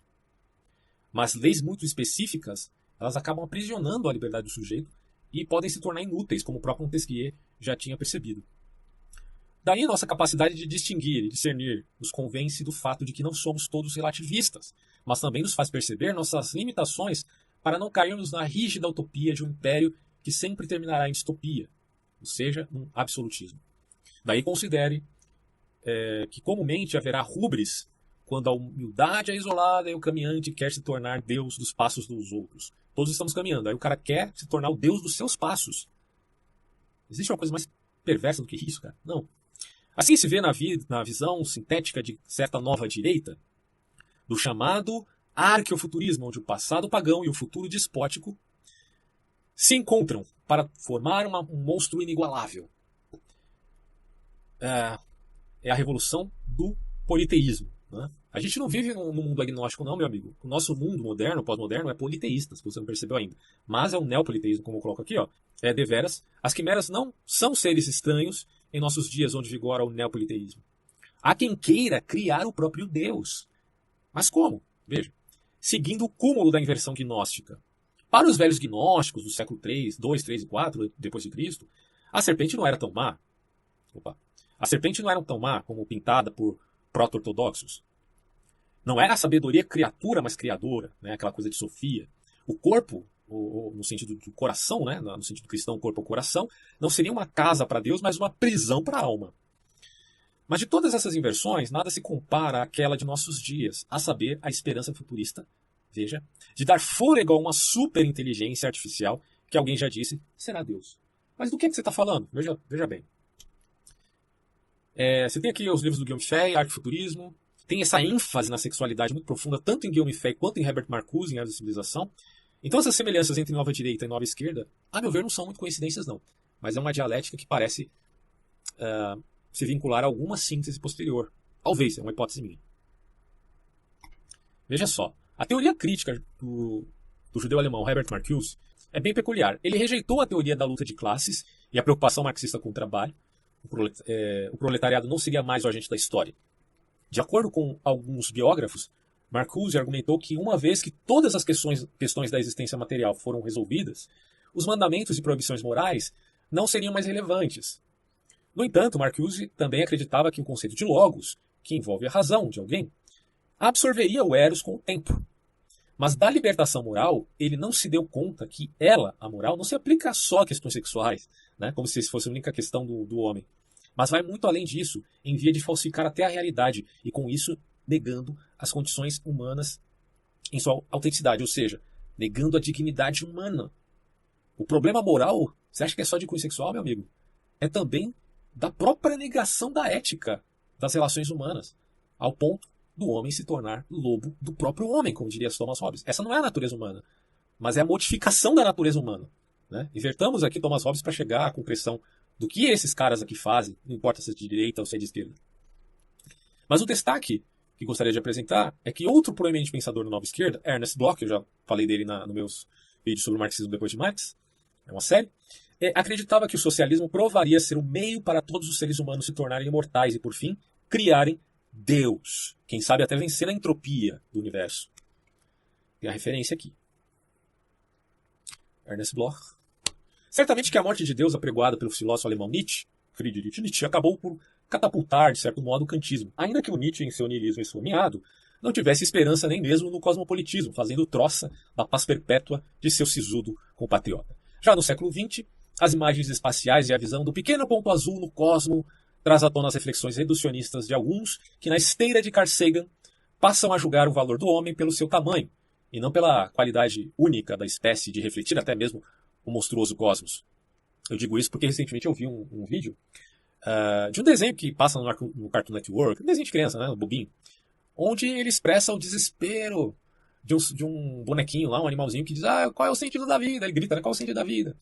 Aí o planeta, né, desenho, chega e fala pra ele, não tem sentido nenhum, você é só poeira cósmica, olha o seu tamaninho pro universo, blá blá blá. E aí vem essa falácia, né, de que a qualidade se identifica pela mera quantidade, tanto em termos de tamanho quanto em quesito temporal. O que é, repito, uma falácia, tá? Porque a qualidade do ser humano é diferente da qualidade da estrela, certo? Cada um tem a sua própria qualidade, porque esse é o caráter da forma em relação à matéria.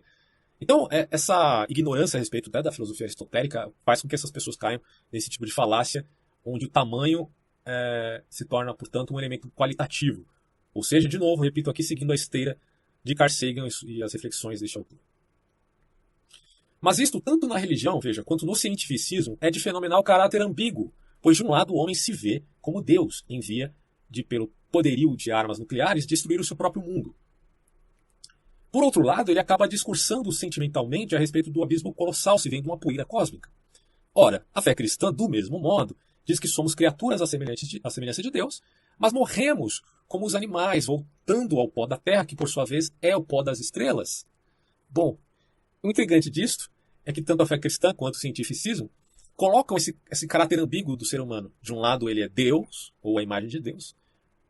modificando o mundo e o universo, e até entendendo e refletindo com a sua poderosa razão o mundo e o universo, já que o cérebro representa talvez a máquina máquina entre aspas, né, mais complexa que exista neste tal colossal universo, dando-lhe, se não no tamanho, mas na qualidade, uma importância monumental, do tamanho do próprio universo, eu diria. E ao mesmo tempo ele morre como os animais. Essa é a ambiguidade que se vê antes de lermos Carl Sagan nos Salmos da Bíblia. Nos Salmos de Davi, diria. Bom, o mundo contemporâneo está, pois, condenado a ser mimético a seus próprios pilares, tá? Toda tentativa que fazem em vista de cometer parricídio, no sentido das heranças das ideias que eu estou colocando aqui, né, termina em inversões que lhes acorrentam mais ainda as suas origens.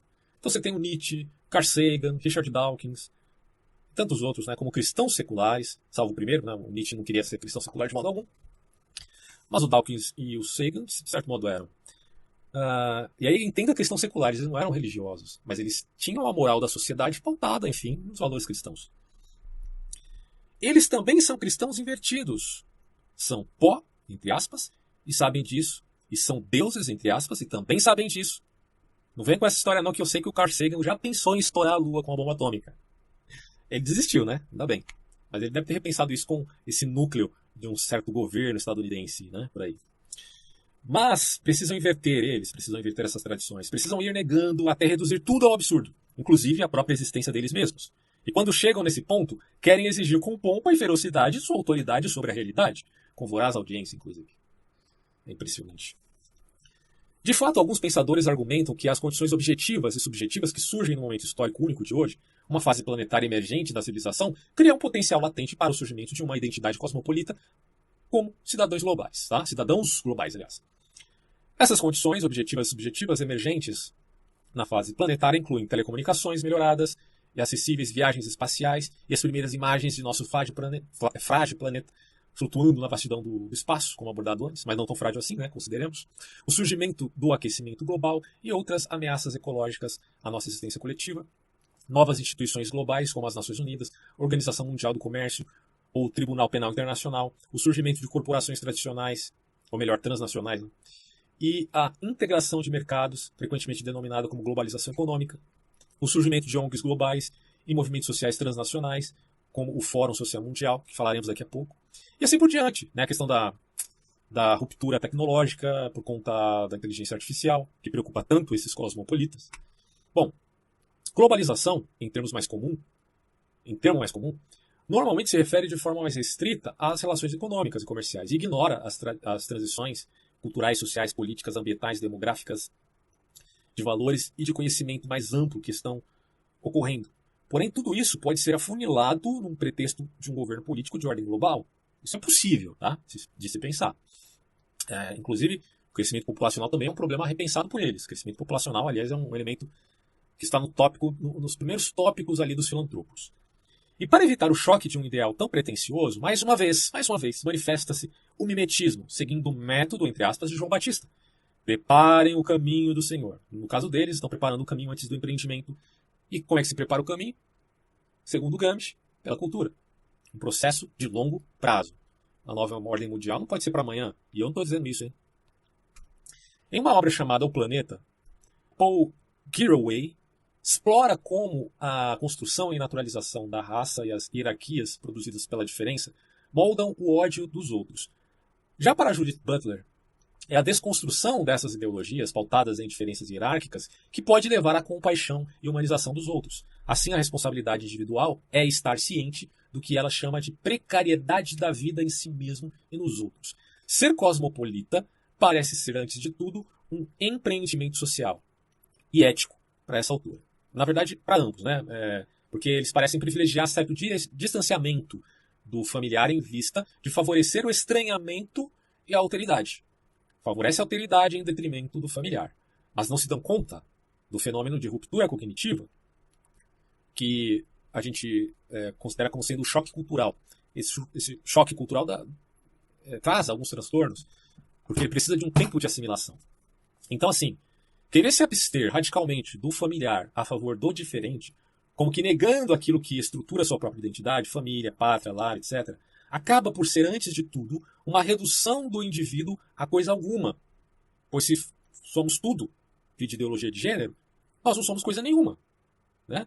Isso ocorre porque, de novo, o cosmopolitismo imanentizado, do jeito que está, não tem absolutamente, repito, nada a oferecer do ponto de vista metafísico, sendo que sua bondade começa e termina no niilismo.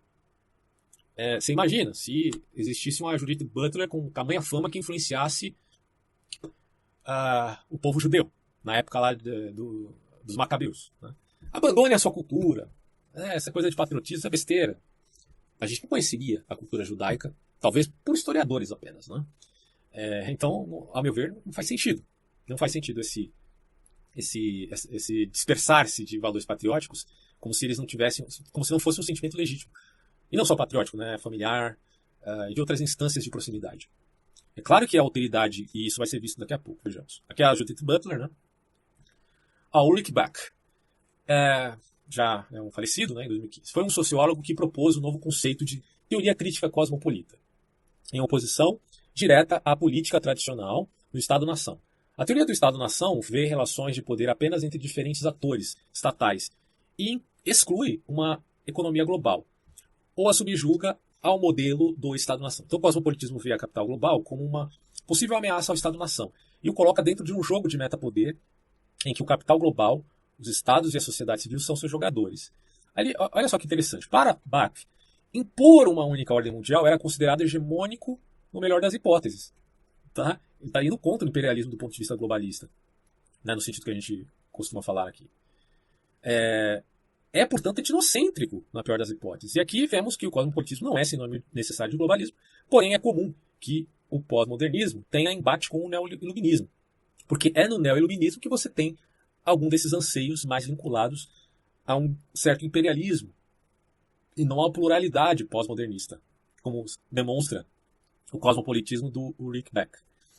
E aí ele vai falar aqui, reconhecer a alteridade daqueles que são culturalmente diferentes, reconhecer a alteridade do futuro, reconhecer a alteridade da natureza, reconhecer a alteridade do objeto, reconhecer a alteridade de outras nacionalidades e também reconhecer a alteridade de outras nacionalidades.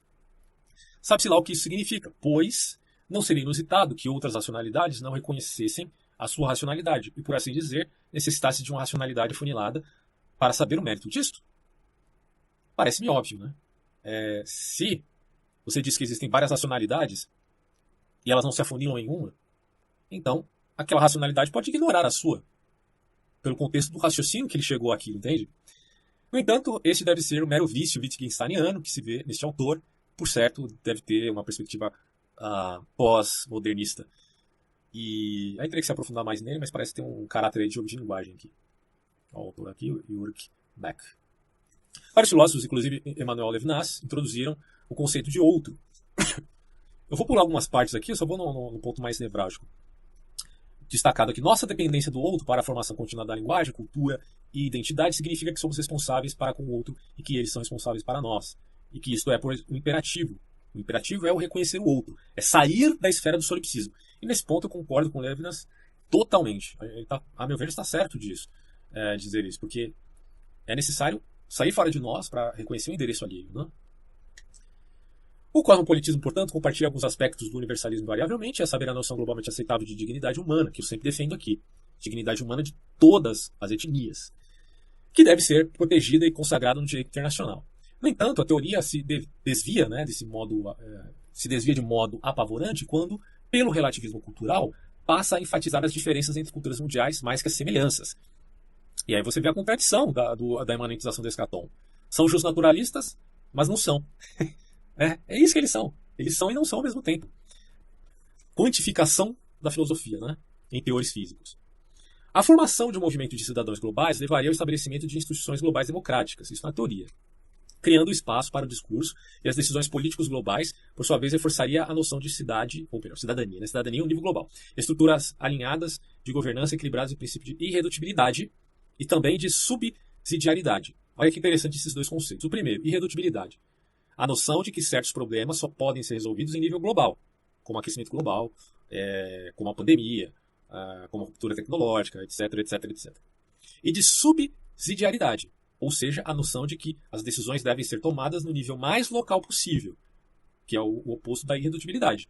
Existem problemas que só podem ser resolvidos em seu nível local e não global. Outros em nível global e não local. Eu acho isso muito inteligente, eu acho que é uma opção interessante para se falar no cosmopolitismo que se valha de uma perspectiva, no mínimo, do bom senso, né? E aí formaria, portanto, a base de uma ordem política cosmopolita. Na teoria é bonito, mas na prática a gente sabe que não seria assim.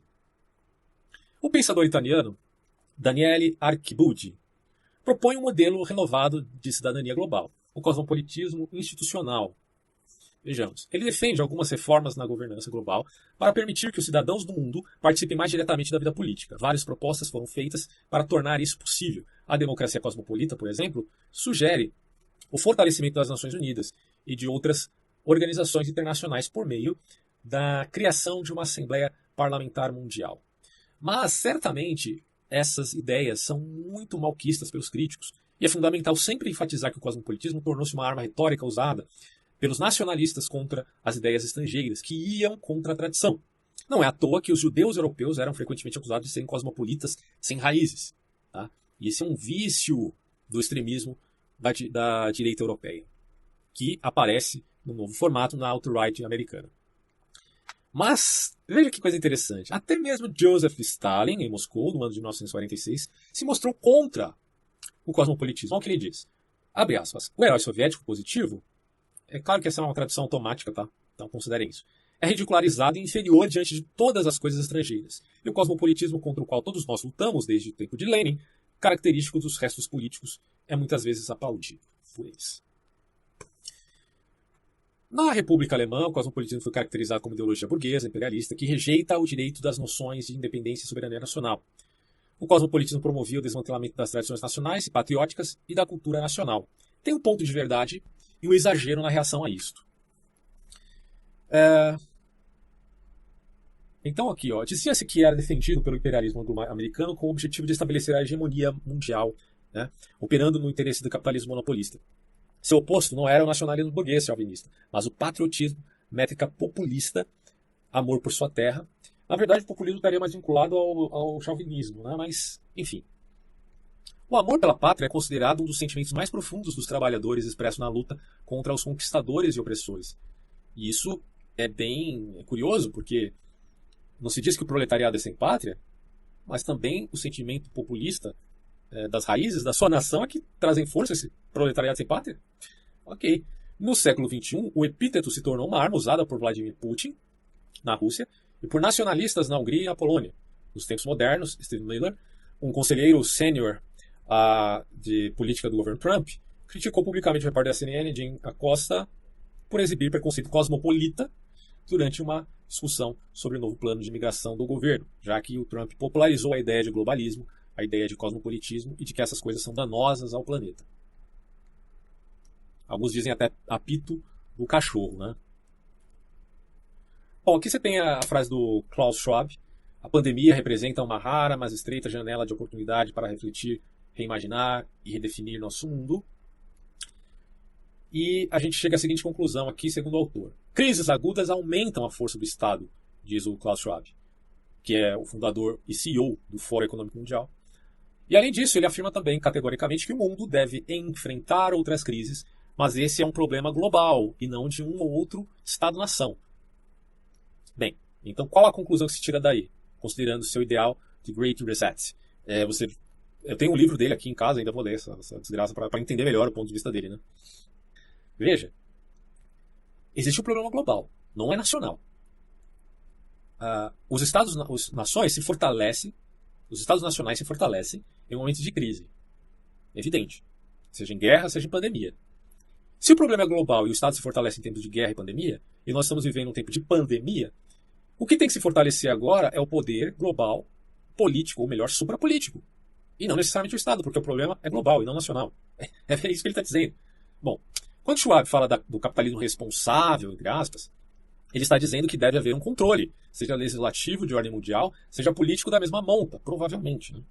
Ele concorda com Stiglitz quanto à morte do liberalismo clássico, e aqui a gente tem que fazer ou considerar as mutações do conceito de neoliberalismo para entender esse contexto. Eu já discuti com muita gente sobre neoliberalismo, e eu percebi uma coisa que às vezes a gente não coloca já de antemão para compreender um ao outro, que é o fato de que o conceito de neoliberalismo ele foi se transformando no decorrer do tempo. É preciso entender isso antes da gente poder falar do assunto.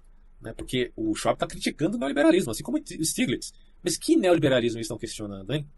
Tem esse vídeo aqui, ó, Globalização sem Globalismo, é uma pergunta. É um vídeo que eu falo sobre essa métrica da crítica à globalização que o Stiglitz, um grande economista, prêmio Nobel, tá? Prêmio Nobel, faz a respeito da globalização econômica, o livre comércio, uma crítica profunda. Assista esse vídeo para tentar entender melhor o ponto que eu quero colocar aqui. Mas assiste depois, tá?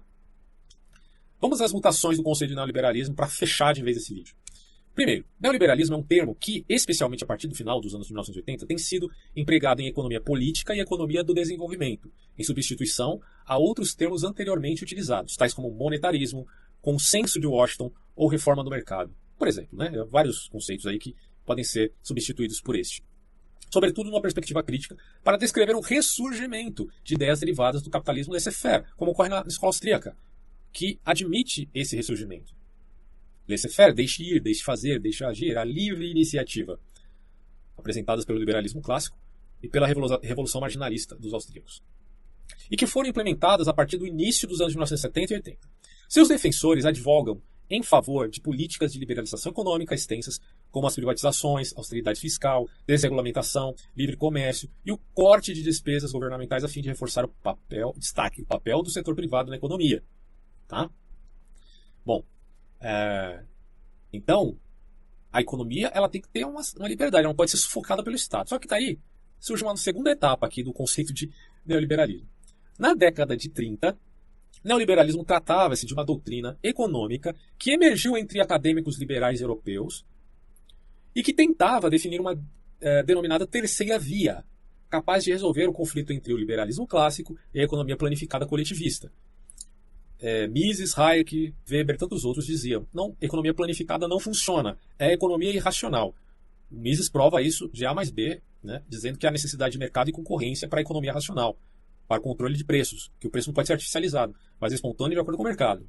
Bom, este desenvolvimento remontou, nessa coisa de tentar sintetizar o liberalismo clássico com a planificação, por conta da crise de 29, remontou o desejo de evitar a repetição das falhas dessa mesma crise, cuja causa era atribuída principalmente à política econômica do liberalismo clássico. Né? Por que ocorreu a crise de 29? Segundo eles dizem, existe uma polêmica aí, não vou entrar no mérito aqui, mas enfim, que ocorreu por conta do liberalismo laissez-faire. Nas décadas posteriores, a teoria neoliberal tendeu a divergir da doutrina mais laissez-faire do liberalismo clássico, promovendo, em vez disso, uma economia de mercado mista, né? A famosa economia mista, sobre a orientação e regras de um Estado forte. É uma ideia um tanto keynesiana, poderíamos dizer. Modelo que viria a ser denominado economia social de mercado, muito parecida, salvo as suas especificidades, do que ocorre na China. A China é neoliberal? Muita gente discute isso. Depende de como você entende neoliberalismo, meu filho.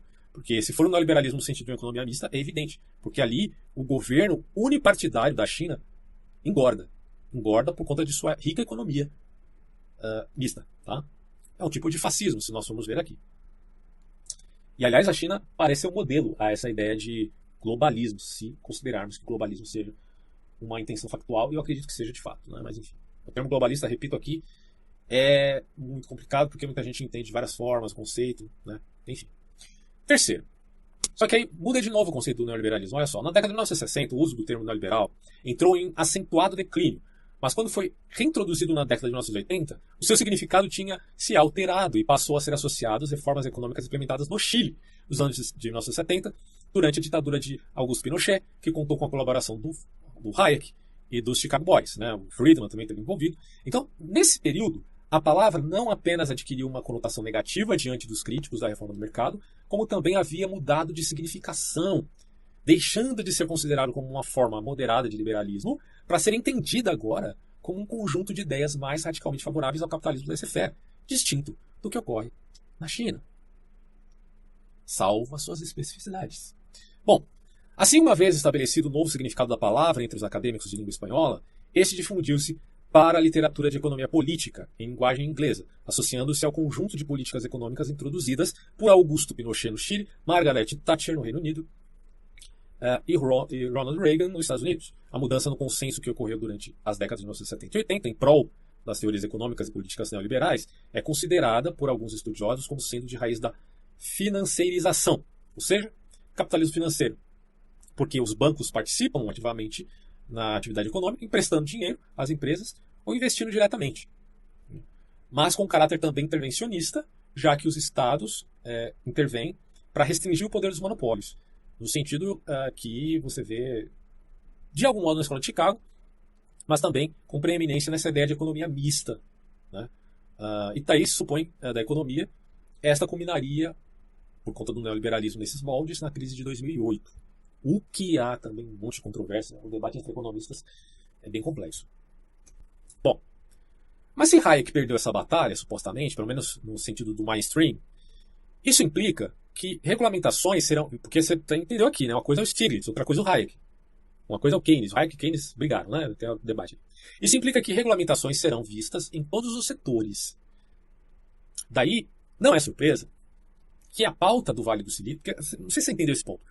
A admissão de uma economia mista, ela pode se bifurcar na ideia de um livre mercado com um Estado mais mínimo, ou num capitalismo bem regulamentado, com o peso do Estado muito maior. Então, a ideia aqui é de que o Hayek defendesse o conceito de um mercado mais livre e de um Estado menos interventor, apesar de estarmos falando aqui de Pinochet e do Chile e da sua ditadura, né? Mas no quesito econômico, não interventor, entendeu? Bom, se Hayek perder essa batalha, isso implica que regulamentações serão vistas em todos os setores. Daí não é surpresa que a pauta do Vale do Silício seja tão hipócrita, ao ponto de dar aval ao documentário chamado Dilema das Redes. Eles denunciam um problema que eles mesmos criaram com seus algoritmos e trazem a solução, que é mais regulamentação de mercado. Aí você fica perguntando, caramba, vocês trazem o problema e trazem a solução. Curioso isso, né? Porque, no fundo, o Dilema das Redes, ele representa a força de uma constituição referente às liberdades que há na própria rede, que pode provocar um problema, uma ruptura tecnológica. Que é um problema legítimo? É. Mas talvez a resolução também seja um problema. Essa aqui é a questão. E por fim, seria o cosmopolitismo mau? Bom, por certo, ele não é pior do que o nacionalismo, tendo em vista que ambos sejam radicais e insultuosos, grosseiros, né? O problema é que, se de fato houver uma intenção globalista dita ultracosmopolita, igual a imperialista, tá entendendo o que eu estou falando? Aí será, enfim, pior que qualquer nacionalismo opressor. Pois no ultranacionalismo, você ainda tem como escapar para outro lugar. Mas num reino mundial, você fugiria para onde? Para Marte? Não, não dá, né? De qualquer maneira, devemos ser cuidadosos com o exagero de teorias da conspiração, que fazem afirmações distorcendo fatos ou até mesmo inventando narrativas, como ocorre aqui no Brasil. O sentimento cosmopolita existe, e é autêntico sim, propagado até por cristãos. Mas também o sentimento patriótico, propagado também por cristãos, diga-se de passagem, e por judeus. Vocês estão entendendo? Tanto o cosmopolitismo quanto o patriotismo são sentimentos legítimos. Essas duas coisas podem e devem coexistir, a meu ver, desde que se admita o lugar delas de modo adequado. E esse é o nosso desafio, né? O desafio é refletir isso. É muito complicado, mas é legítimo pensar que essas coisas podem se coadunar. Atualmente vejo que populistas como Jair Bolsonaro representam os vilões que esses histéricos do politicamente correto sempre pediram. Eles ficaram lá levantando a faixa, ele não, em 2018, com a histeria toda. E no final, eles saíram no lucro, porque o Bolsonaro se tornou de fato um vilão pelo seu populismo desmedido. E aí veja por que eu digo isso. O vilão alimenta, fomenta e une o grupo que combate. Tá? Então, quem está combatendo um vilão, olha para ele e diz, nós agora devemos nos unir mais ainda para combater essa desgraça aí.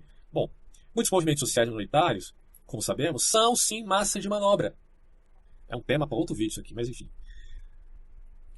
E por fim, considerando a psicologia reversa, esse é um erro fatal. Finalizo por aqui esse vídeo e até próximos.